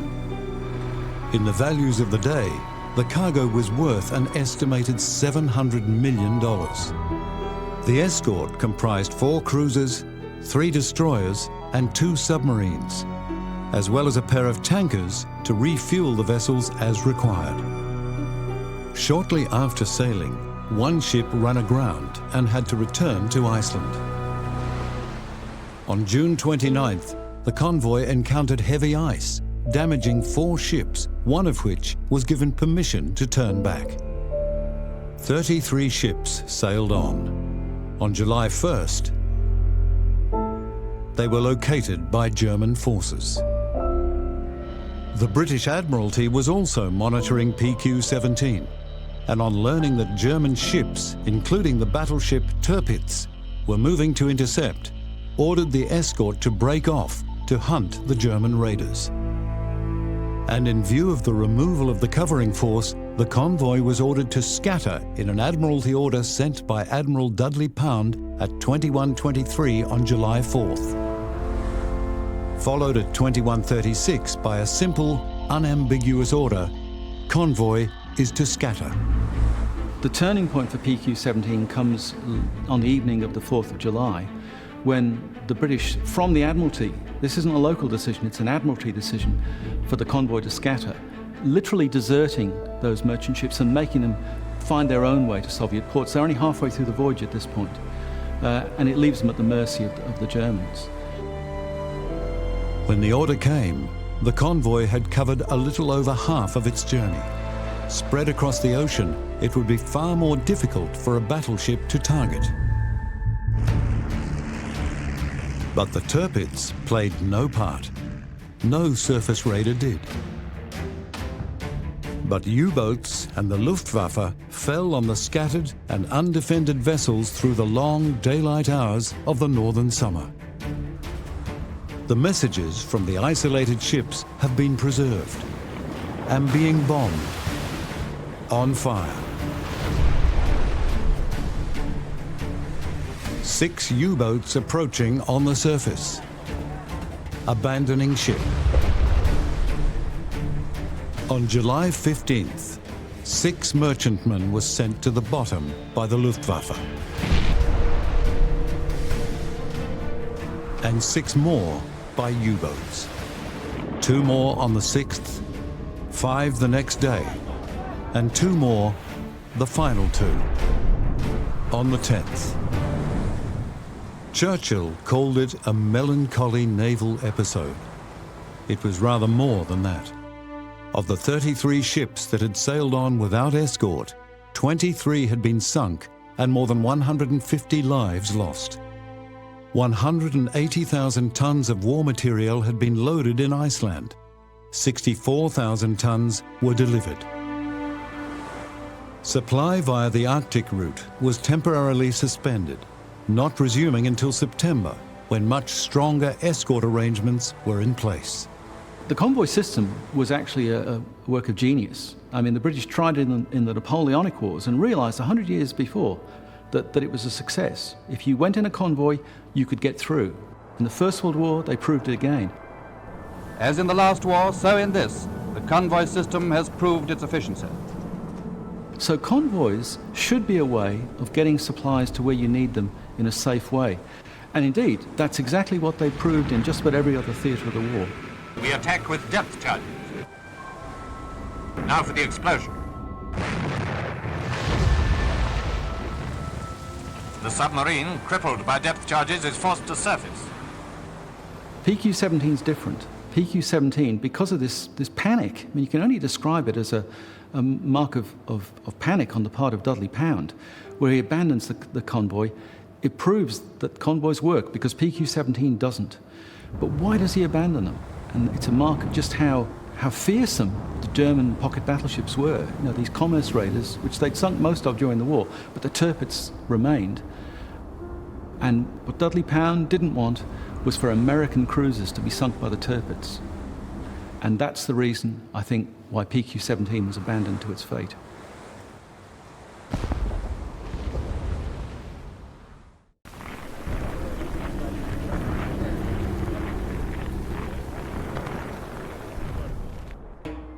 The offensive launched against Russia in June 1941, Operation Barbarossa, was without parallel in the history of war. Along a massive front, an armed mass of more than 1 million men, machines, tanks, aircraft, of 650,000 horses, swept into and through the Soviet heartland. But Barbarossa did not drive for the capital. After Smolensk fell in August, German troops turned north and south. There's a strategic dispute between Hitler and the generals in July and August 1941, in which the generals are unambiguously geared toward seizing Moscow. Hitler does not want to do this. He opts for the Battle of Kiev. But 2 weeks into the Battle of Kiev, so early September, Hitler issues a war directive stating that after he has taken the eastern parts of the Ukraine, there will be a major new offensive directed toward Moscow. When it came, it was designated Operation Typhoon. The Germans planned a giant pincer movement, closing north and south to grip the capital. 3rd and 4th Panzer armies would move against the Kalinin front and cut the Moscow-Leningrad railway. 2nd Panzer Army would move in the south, and 4th Army would move from the west directly on Moscow. It was like the same pattern as Barbarossa, so we're making these enormous encirclements and cutting them into 2 or 3 salients and then destroying them separately. And then the pathway to Moscow must be open. The numbers finally involved were staggering. Towards 2 million Axis with over 1,000 tanks and 500 aircraft. In the end, more than 2 million Soviet troops, 3,000 tanks and more than 1,000 aircraft. But before the Soviet command could bring up reserves and reach those figures, the Germans enjoyed superiority. And at the start of Operation Typhoon, success. In their drive, 4th Panzer and 2nd Panzer quickly isolated pockets at Vyazma and Bryansk, respectively, that trapped Red Army formations. When the Bryansk pocket surrendered on October 14th, 50,000 prisoners were taken. Many Soviet troops managed to escape. 5 days later, the Vyazma pocket was eliminated, and here 670,000 prisoners marched into cruel captivity that would cost many their lives. In many ways, one of the fascinating things about the Eastern Front is just the enormity, the frightening enormity of the losses on both sides, but especially on the Soviet side in 1941. So these catastrophic losses are sustained. At that point, Germany, this is a real reflection of its hubris, is pronouncing the war is won. The soldiers are reading the newspapers on the front line and they're shocked because that's not what they see. Yes, the Red Army, they've lost a lot of people, but they're still sending in new troops. They're still sending in people, so they have more resources, and it's so obvious that the Germans cannot hold on. Yes, they can push on, but at what cost? In early October, the first rains fell. Before long, liquid mud was slowing the advance. But by the 13th of October, German troops reached the fortifications thrown up to protect Moscow's western approaches, the Mozhaisk line. Zhukov had by now been placed in command of the defense, and he pulled troops back and concentrated them at key strongpoints. This weakened the Mozhaisk line, which fell on October 18th. No line existed to hold up the advance in the south, but bad weather and bad roads did. Tula was not reached until October 26th. The German invasion was moving. It was moving slowly, but it was moving inexorably.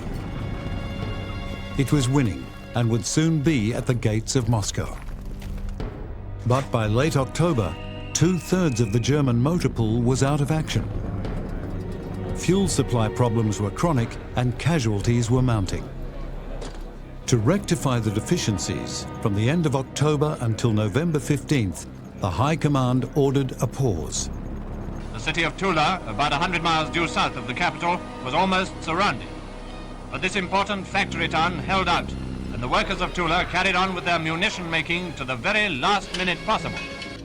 What's interesting and what is also reflective of National Socialist military thinking is the Germans themselves know that this 2-week pause benefits the enemy more than it benefits themselves.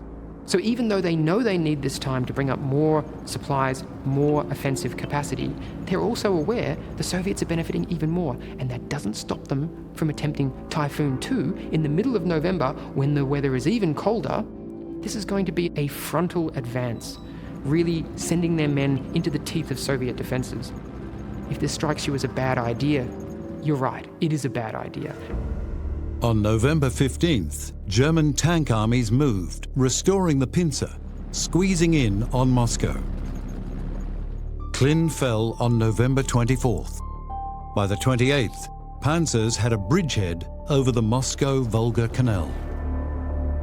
But the First Shock Army drove them back with a counterattack. German units now stood less than 30 kilometers from their objective, and German officers surveyed the onion turrets of Moscow through their field glasses. And then, the most ferocious Russian of all entered the field. General Winter, though we were warned not to rely upon his aid too much, is already proving a powerful ally, and the Red Army makes full use of the alliance. On November 30th, General von Bock reported to Berlin that the temperature was minus 45 degrees Celsius, and that tanks would not start, lubricants were frozen, soldiers in summer uniforms were dying, and frostbite was being seen. On December 2nd, a Wehrmacht reconnaissance battalion reached Khimki, less than 20 kilometers from the Kremlin. And that was as far as Typhoon got. German forces are overextended, they are exhausted, they are at the end of very tenuous supply lines, and they have absolutely no idea of what's coming. The offensive from the Soviets will begin on the evening of the 5th, and the Germans will then begin a massive withdrawal, both in the north of Moscow and towards the south around Tula. This retreat will be catastrophic for the Germans. It's only a few weeks ago that the German advance on the Eastern Front had reached the very outskirts of Moscow itself. Only a few weeks ago, Hitler's intuition told him Moscow would fall. Certainly things did look pretty black for Russia and for us. The battle for Moscow was over. And for the Germans, the battle to hold ground and survive had begun.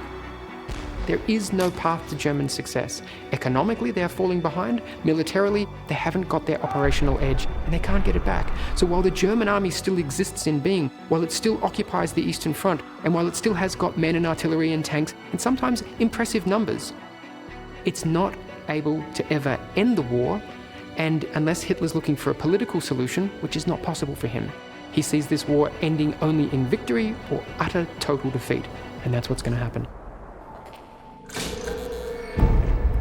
Every battle is both a victory and a defeat. It depends which flag you fly.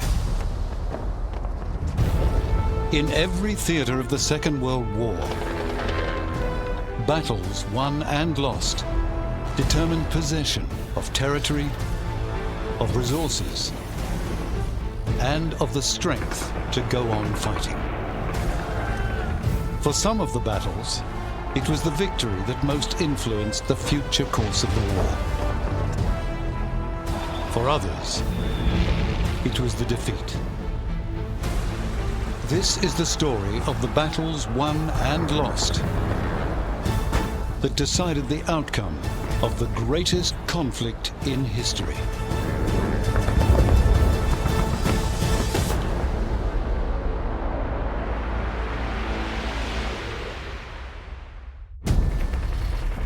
A war that reached every continent and touched every sort of terrain, demanded every sort of strategy. In this episode, we examine battles fought at sea and in the jungle, in city streets, in invasions from the air, and retreats from the land.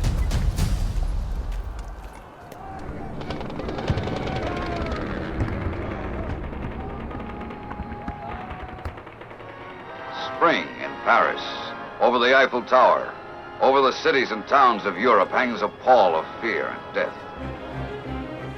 The German invasion of France could hardly have gone better for the Germans. The German blitzkrieg against Western Europe opens on the 10th of May 1940, and within a fortnight, the British and French and Belgian armies are defeated. They're withdrawing to the Channel coast. It looks as if the Second World War in the West will be over literally within weeks. The Wehrmacht advance was remorseless.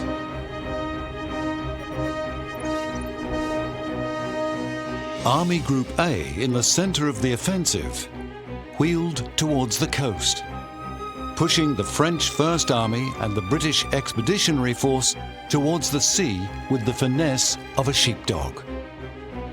Pressing from the north, von Bock's Army Group B further penned the Allied force.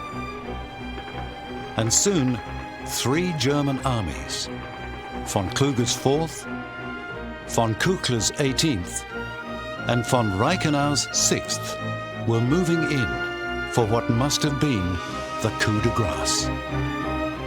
On the 4th of June, German troops entered the port of Dunkirk. But they did not defeat and imprison the hundreds of thousands of troops that they had penned there. And though there are solid reasons why they did not, what happened between May 23rd and June 4th must, albeit with hindsight, be classed as a German mistake with quite significant consequences.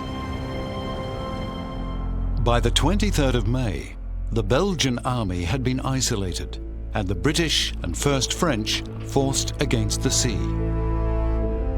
Von Rundstedt, commanding Army Group A, issued what has famously become known as the stop order.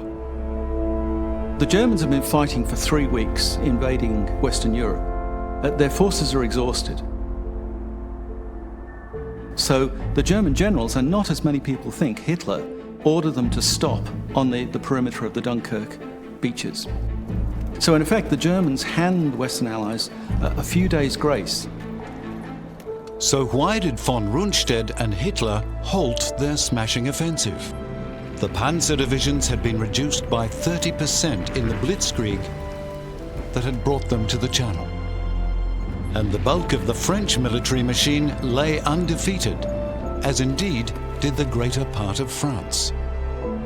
The Germans were concerned about the potential for an Allied counterattack. And they're fighting an army which basically won the First World War.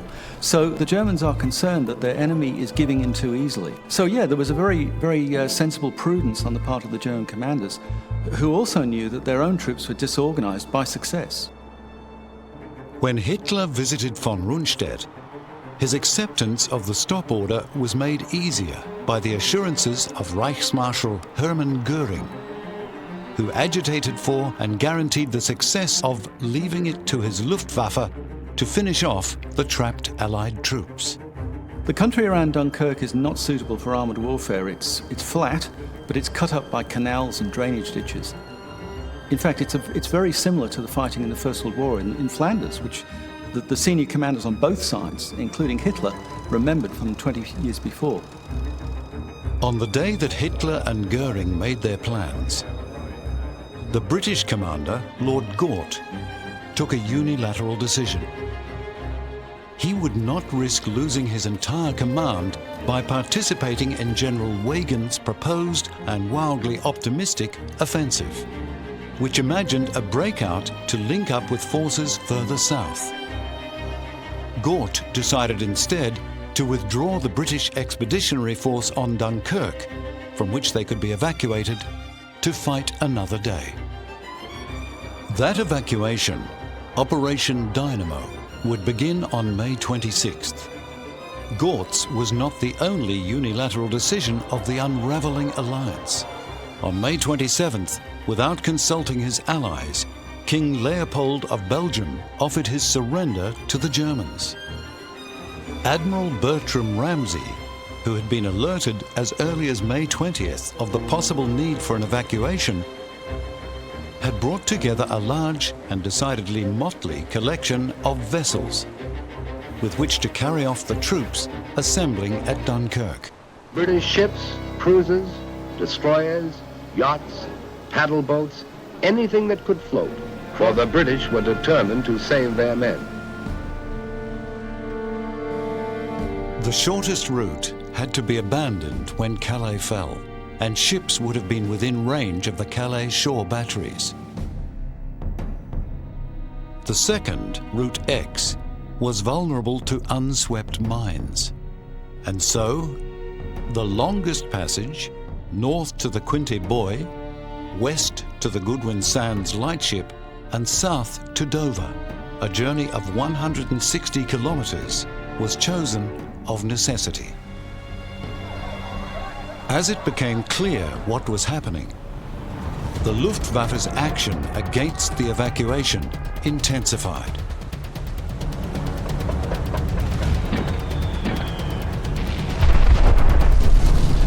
Which spread the panic to the civilian population.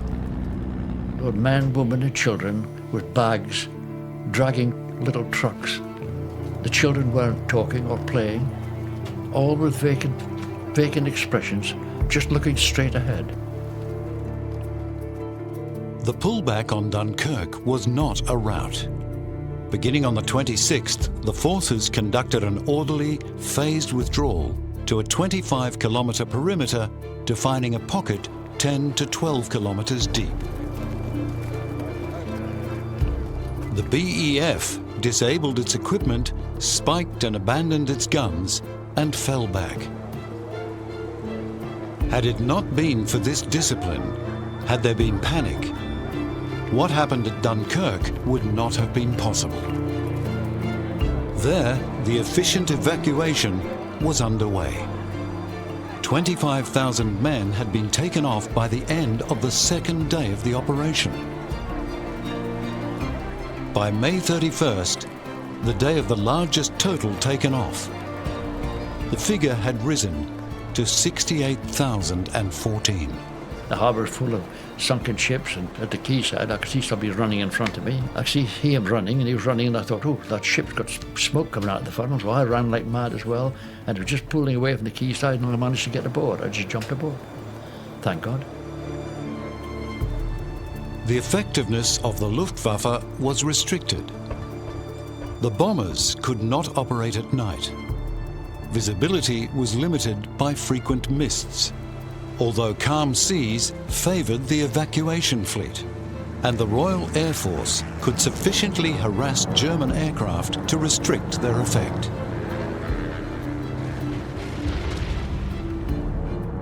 By the end of Operation Dynamo, the RAF had lost 177 aircraft, the Germans 240.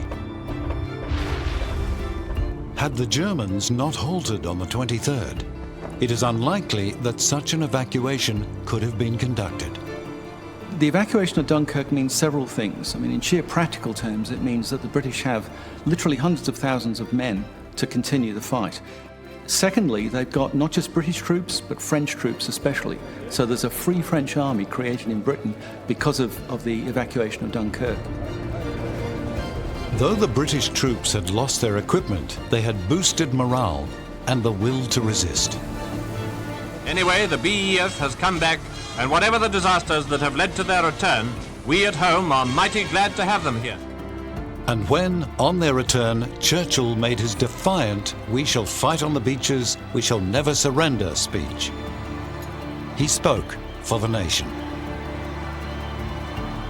It's an enormous psychological boost. I mean, we still talk about the Dunkirk spirit, because although it was a massive defeat, it was a psychological victory which the British drew on for the rest of the war.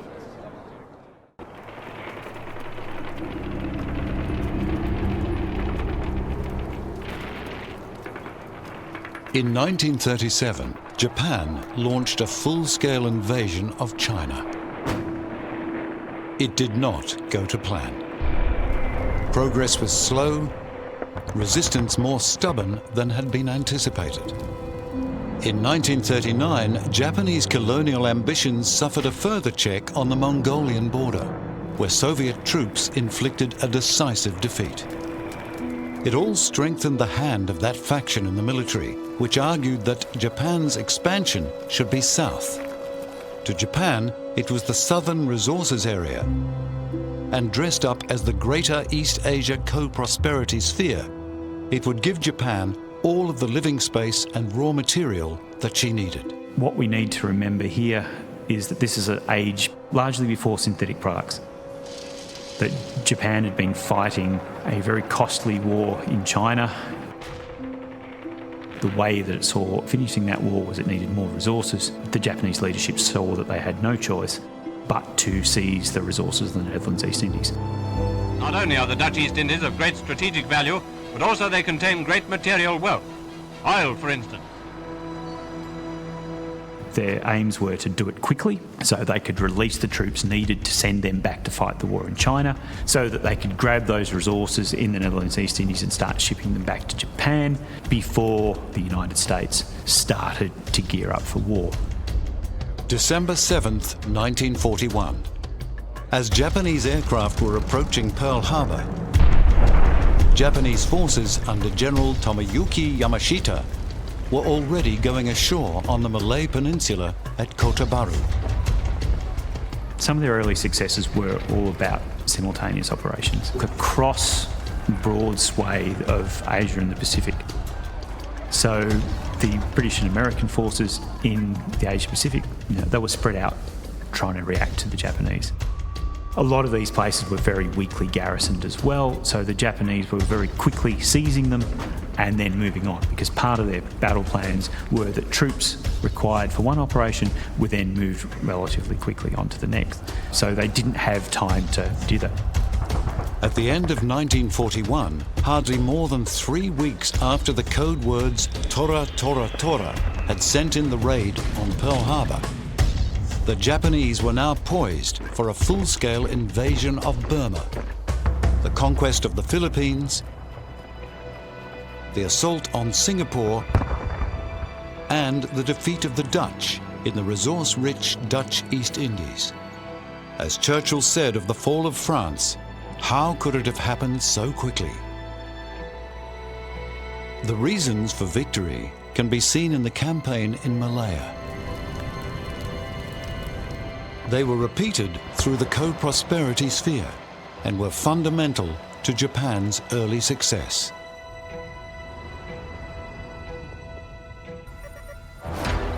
When Japanese transports, more than 20 of them, brought Yamashita's army group ashore at 7 sites on December 8th, they were virtually unopposed.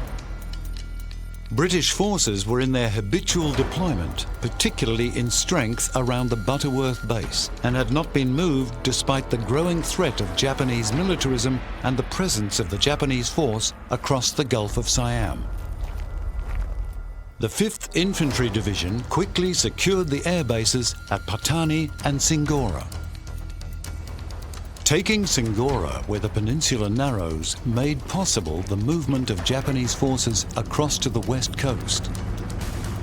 And that meant that Yamashita could advance on 2 fronts, dividing the defenders.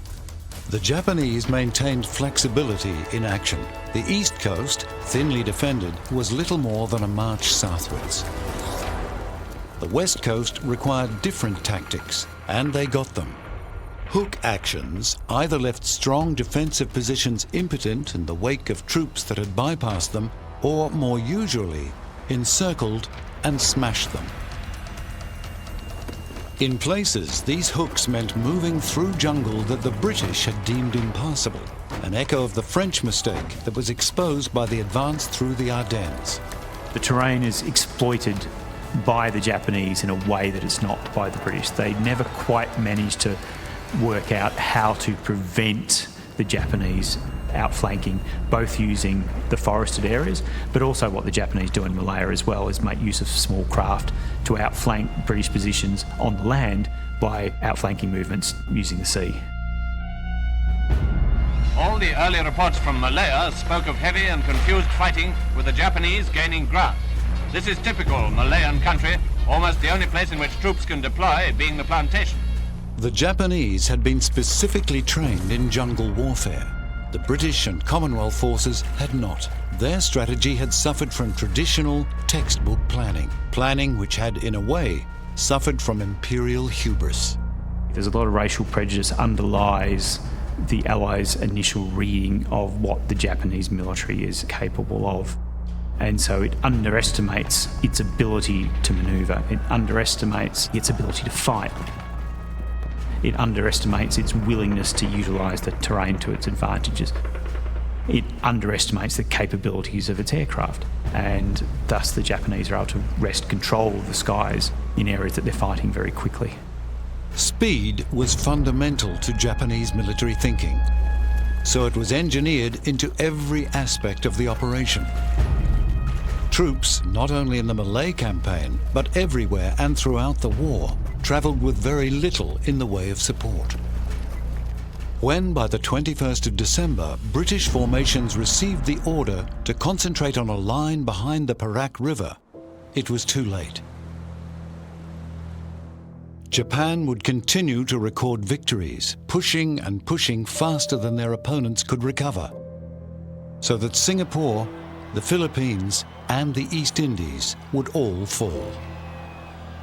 If there was a true blitzkrieg in the Second World War, it was this one.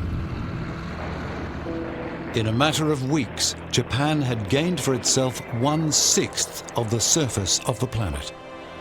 It seems for a while that you have this superhuman enemy, this soldier who can keep going and going, who fights like the devil, who doesn't fight the way that Western forces expect to fight. It also means that there's a vast amount of territory that, if the Allies are going to win the war, that they have to recapture from the Japanese.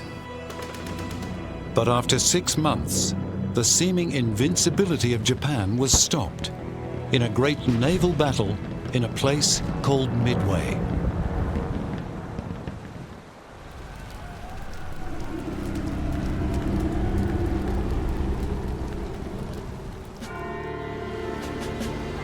The United Kingdom's position as a great power, which she possessed at the start of the Second World War, was not a consequence of the wealth or weather or natural resources of the British Isles.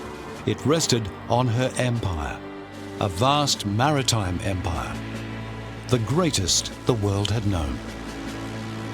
And the integrity of that empire rested not on a large standing army, it depended on the Royal Navy. The Royal Navy, facing only Germany before the fall of France, was a dominant force and continued to have the strategic advantage of effectively sitting astride Germany's exits to the globe. It had 8 major groups located in the Atlantic at the time that the Germans could barely deploy 2 battle cruisers and a number of submarines. Before the war began, the German pocket battleship Admiral Graf Spee sailed for the South Atlantic, and there she waited. Chief interest, of course, attaches to the famous pocket battleships, which are only 10,000 tons, but mount 6 11-inch guns and have a speed of 26 knots. Once war had started, the Graf Spee began her operations. Between the end of September and the end of October, she sank 6 vessels in an area that straddled a major sea lane for ships, travelling around the Cape of Good Hope. Well, the Graf Spee was in the South Atlantic as part of a deliberate campaign to interrupt, to destroy the global shipping movements, to slow and interrupt the movement of resources to and from the United Kingdom. By November, the Royal Navy had formed 6 task forces to find and sink the battleship.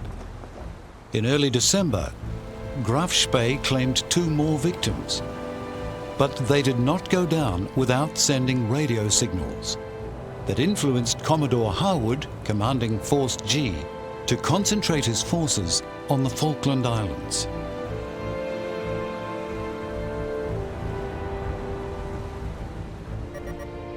Captain Langsdorff, commanding Graf Spee, made 2 blunders. The first was that, spotting the smoke of 4 of Harwood's cruisers and mistaking them for destroyers on escort duty, he closed to the attack. What followed, history knows as the Battle of the River Plate. Captain Langsdorff of the Graf Spee, it was his duty not to engage British warships. It was his duty to preserve that ship undamaged. As soon as he detected British ships, he should have tried to go in the opposite direction. Langsdorff engaged Exeter and Ajax, Royal Navy, and Achilles, Royal Navy, New Zealand Division. As soon as he realised his mistake, he sped towards the enemy to prevent them from outpacing him. Graf Spee had diesel engines, the British vessels steam, which could not accelerate rapidly. Graf Spee engaged Exeter at 17,000 metres at 0618. She had turned northwest against the Germans' approach. Hull would actually split the cruisers, so they came at Langsdorff from two directions, which unnerved him a bit. Ajax and Achilles, turning together northeast, forced Langsdorff to spread his fire. After 2 minutes, Exeter was returning fire, but Graf Spee had far superior weaponry. In fact, it inflicted quite significant damage on the three British cruisers, which were undergunned compared to the 11-inch guns that he had. They had 8 and 6-inch guns. By 0630, Ajax and Achilles had closed to 12,000 metres, forcing the German gunners to divide their main armament. After nearly an hour, Admiral Graf Spee was finished, far from out of the fight, still sailing and seaworthy, but done for, because a shell from Exeter, herself badly damaged and soon to retire from the battle, had damaged the battleship's fuel plant. Graf Spee now had fuel for only 16 hours sailing, which meant she could not get home. Neither could the damage be repaired at sea. Langsdorff consulted the charts. He would head for the nearest neutral port, and that was Montevideo at the mouth of the River Plate. There she is, the Admiral Graf Spee, in Montevideo harbour, where she took refuge after the hammering she received from her small adversary. In Montevideo, Langsdorff released the 61 British merchant seamen he had taken on board as survivors of vessels he had sunk, and sought permission to remain in port long enough to make repairs. The British had only one further vessel close enough to blockade Graf Spee. But that's not what they broadcast. False intelligence painted a picture of Force H, a large British force, including the aircraft carrier Ark Royal, assembling to finish the German the moment she sailed from port. Langsdorff committed his second blunder. He believed the false intelligence. He did have an idea that there were stronger forces waiting for him than were in fact the case. But it is true, given the damage he'd already had in the first action, that the Graf Spee, immediately leaving Montevideo, would have been forced into another action and would have received further damage, which would have left her, in my view, absolutely open to being hunted down and destroyed by the much more powerful forces that were concentrating on the River Plate at that time. On December 17th, facing limited choices, he sailed his ship into the estuary and ordered it scuttled. Tremendous explosions aft have wrecked the vessel, and there she lies, abandoned to the flames by captain and crew. Not to be sunk in open fight by the enemy, not to go down with her colours flying like the Royal Pindi, but to be blown up, abandoned, scuttled, in an act of defeatism which has rightly earned the contempt of all decent people. 2 days later, Hans Langsdorff shot himself.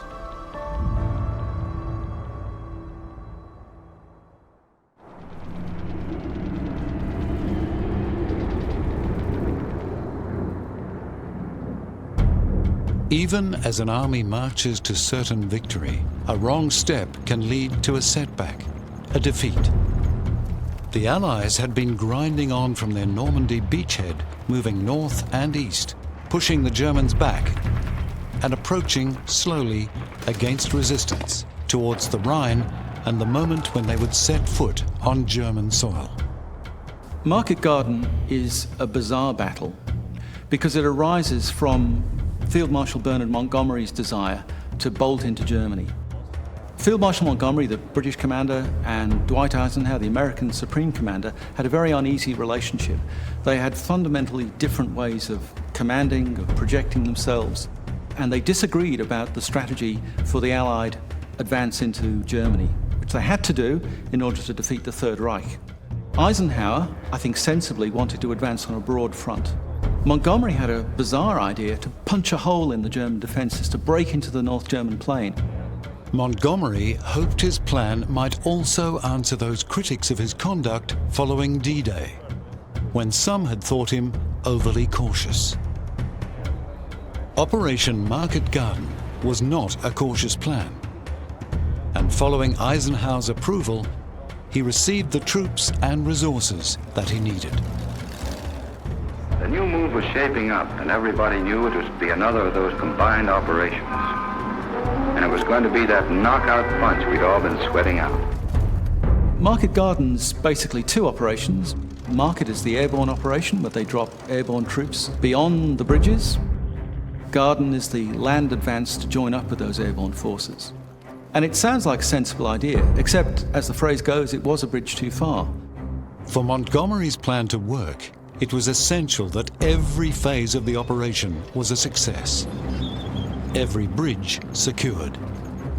Douglas C-47 aircraft, Dakotas to the British, were the workhorses of the operation.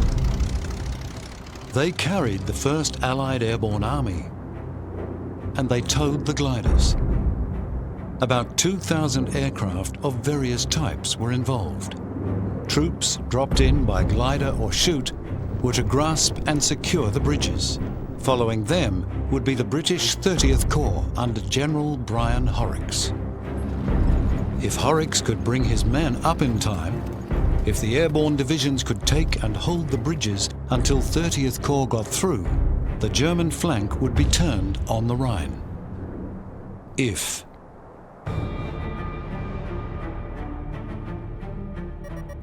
On September 17th, the operation was launched. Then we were over the DZ, and it was red on, stand up, hook up, green on, go, and out we went. Feet together, head down, shoulders round, feet together, watch the ground, bump, that was it. 101st Airborne quickly secured the canal bridges. 82nd took Grava, but was forced back from Nijmegen by a strong counterattack. But on the 18th, 30th Corps linked with the 101st. And the next day, supporting the 82nd, renewed pressure on the bridge at Nijmegen. The bridge fell to them, and Operation Market had succeeded. The British 1st Airborne had achieved its initial objective on the first day, the 17th. Both paratroop and glider units were well grouped, and after a hard fight, the bridge over the Rhine was secured. 3 battalions made north, centre and southerly advances, but only 2nd Battalion in the south had reached its final objective on the northern approaches of the bridge. And there, it stuck. The bridge was a long way ahead of 30th Corps. A bridge too far, in fact, unless German resistance was moderate. It wasn't. By this stage of the war, the Western Allies have got almost total command of the German secret intelligence. They're reading German messages virtually as soon as they're sent. What they did know, but what wasn't passed on to the troops who were responsible for actually carrying out this operation, was that in exactly the place where the paratroops were to be dropped, there was a German panzer division resting and re-equipping. So they literally dropped the 1st Allied Airborne Army onto the top of a German SS panzer division. And that's where things started to unravel, for they were strong units. They were the 9th and 10th SS Panzer divisions, and they pressed on the British bridgehead with superior numbers and weaponry. On the 21st, the Polish brigade was dropped south of the Rhine. They had been delayed in joining the battle by bad weather.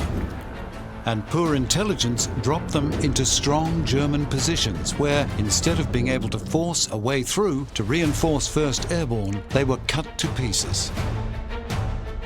Airborne troops are, comparatively speaking, only lightly armed. And landing behind the enemy's lines, they face the prospect of engaging fully equipped, heavily armed forces, thus all the hazards of an isolated operation. Further compounding 1st Airborne's situation was the loss of their drop zones. Malfunctioning radios made it almost impossible to advise the RAF of this.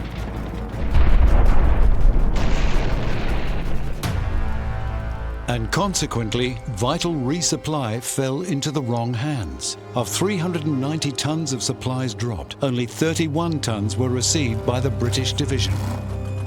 We went in there on Sunday and fought from there until Wednesday afternoon. And there weren't many of us left then, and ammunition was pretty well non-existent.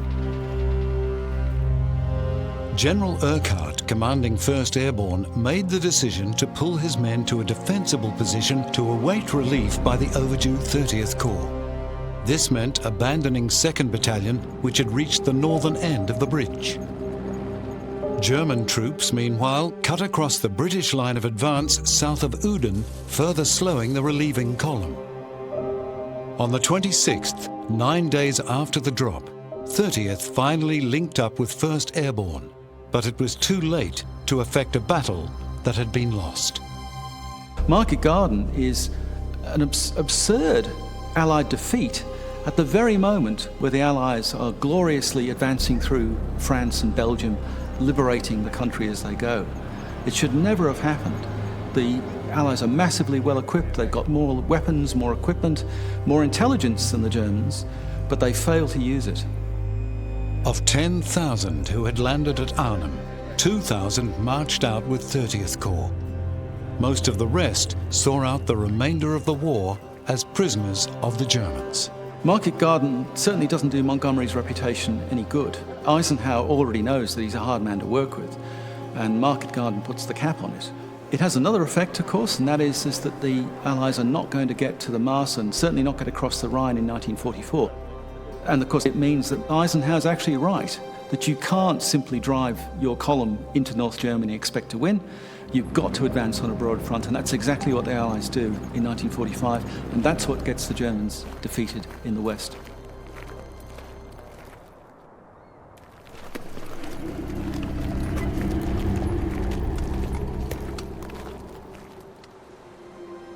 The overwhelming size of significant actions, like the landings at Normandy or Japan's epic sweep through the Asia-Pacific region, dominate our view of war, distracting us from campaigns unfairly referred to as sideshows. But some sideshows have real strategic significance, and all of them involve real fighting, real destruction, real death. In the wash-up from the First World War, Britain and France, then the possessors of the world's two great maritime empires, had divided the Middle East between them. With the fall of France, the collaborationist government was allowed to retain control of French colonies. So it was that opposing forces faced each other across the desert frontier. French standards, symbolic of the nation's honor, sailed for safekeeping in French African territory. France had carved out Lebanon and Syria, both guarding the eastern Mediterranean and Syrian astride routes into Iran, then Persia, a major source of vital oil.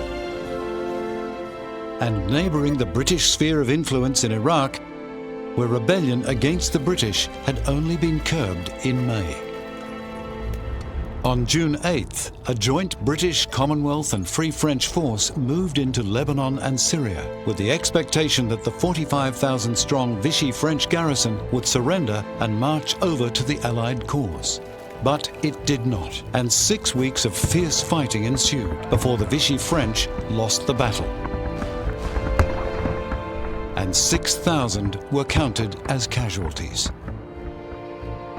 The Vichy French resisted skillfully along all three of the Allied routes of advance. On the coastal sector, fierce fighting occurred at the Litani River on the 9th of June, and on the 12th of June, it was decided to transfer the bulk of the forces to the coastal advance, where good progress was being made by the 10th Indian Division and Free French forces. Much of the Vichy force comprised French colonial troops. The Vichy troops dug themselves in well at all points, often holding fire to point-blank range. But this only made our fellows all the more determined to finish off the job.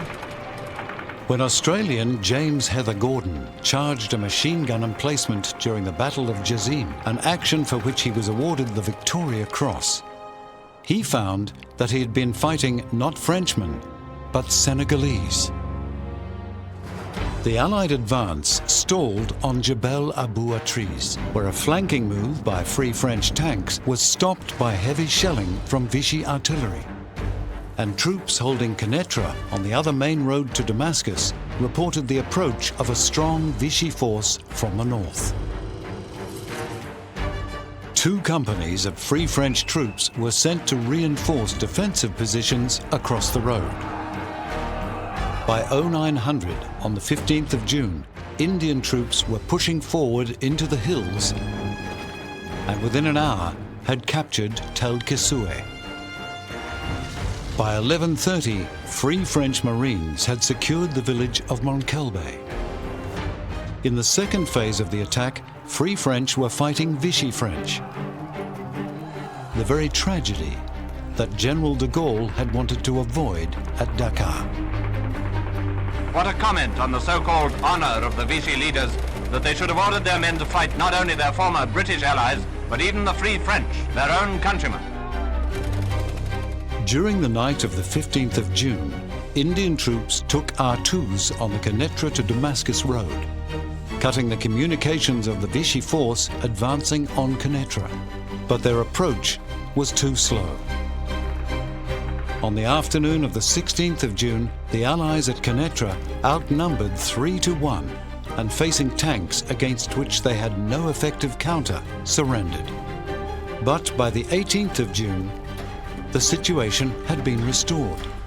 Allied focus switched to Damascus, which fell on the 21st of June. On that day, a mixed force of British troops, including those of the Arab Legion, entered Syria from Iraq and advanced on Palmyra, which was attacked on the 25th of June. The Vichy forces held out for 9 days before surrendering. Finally, the entry into Damascus. You could hardly say the population looked gloomy about our arrival, could you? After the capture of Damascus, the drive on Beirut, chiefly the Australian 7th Division, became the main Allied focus. On the 10th of July, the Australians were within 10 kilometres of Beirut. The British 4th Cavalry Brigade was closing on Homs, and the 10th Indian Division was advancing into northern Syria. Of course, the importance of our occupation of Syria hardly needs stressing. Success in Syria justifies us in chalking one more mark against Hitler. The Vichy French commander, General Henry Dentz, sought an armistice. He had lost the battle, and his command of 38,000 surviving troops was given the option to be returned to Vichy France or to join the Free French forces. Less than 6,000 elected to join the Free French. That mattered less than the control that Britain now had in the Middle East. The Eastern Mediterranean, the Suez Canal, and the Arab oil fields were all more defensible because of the sideshow in Syria.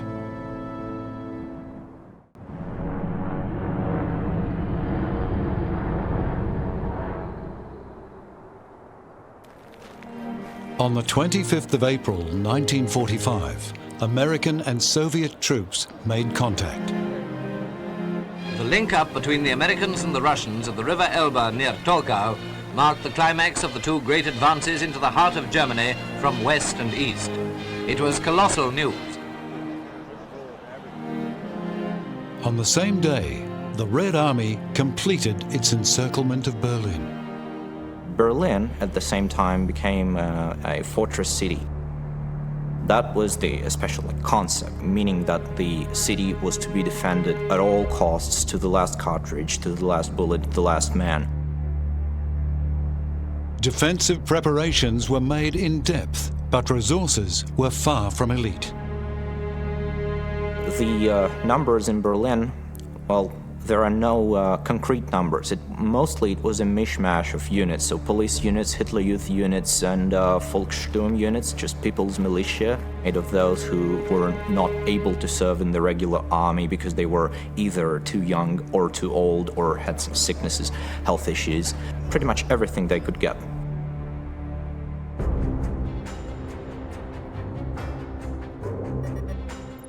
The 12th Army, west of the city, comprised 12 divisions that were a grab bag of raw recruits.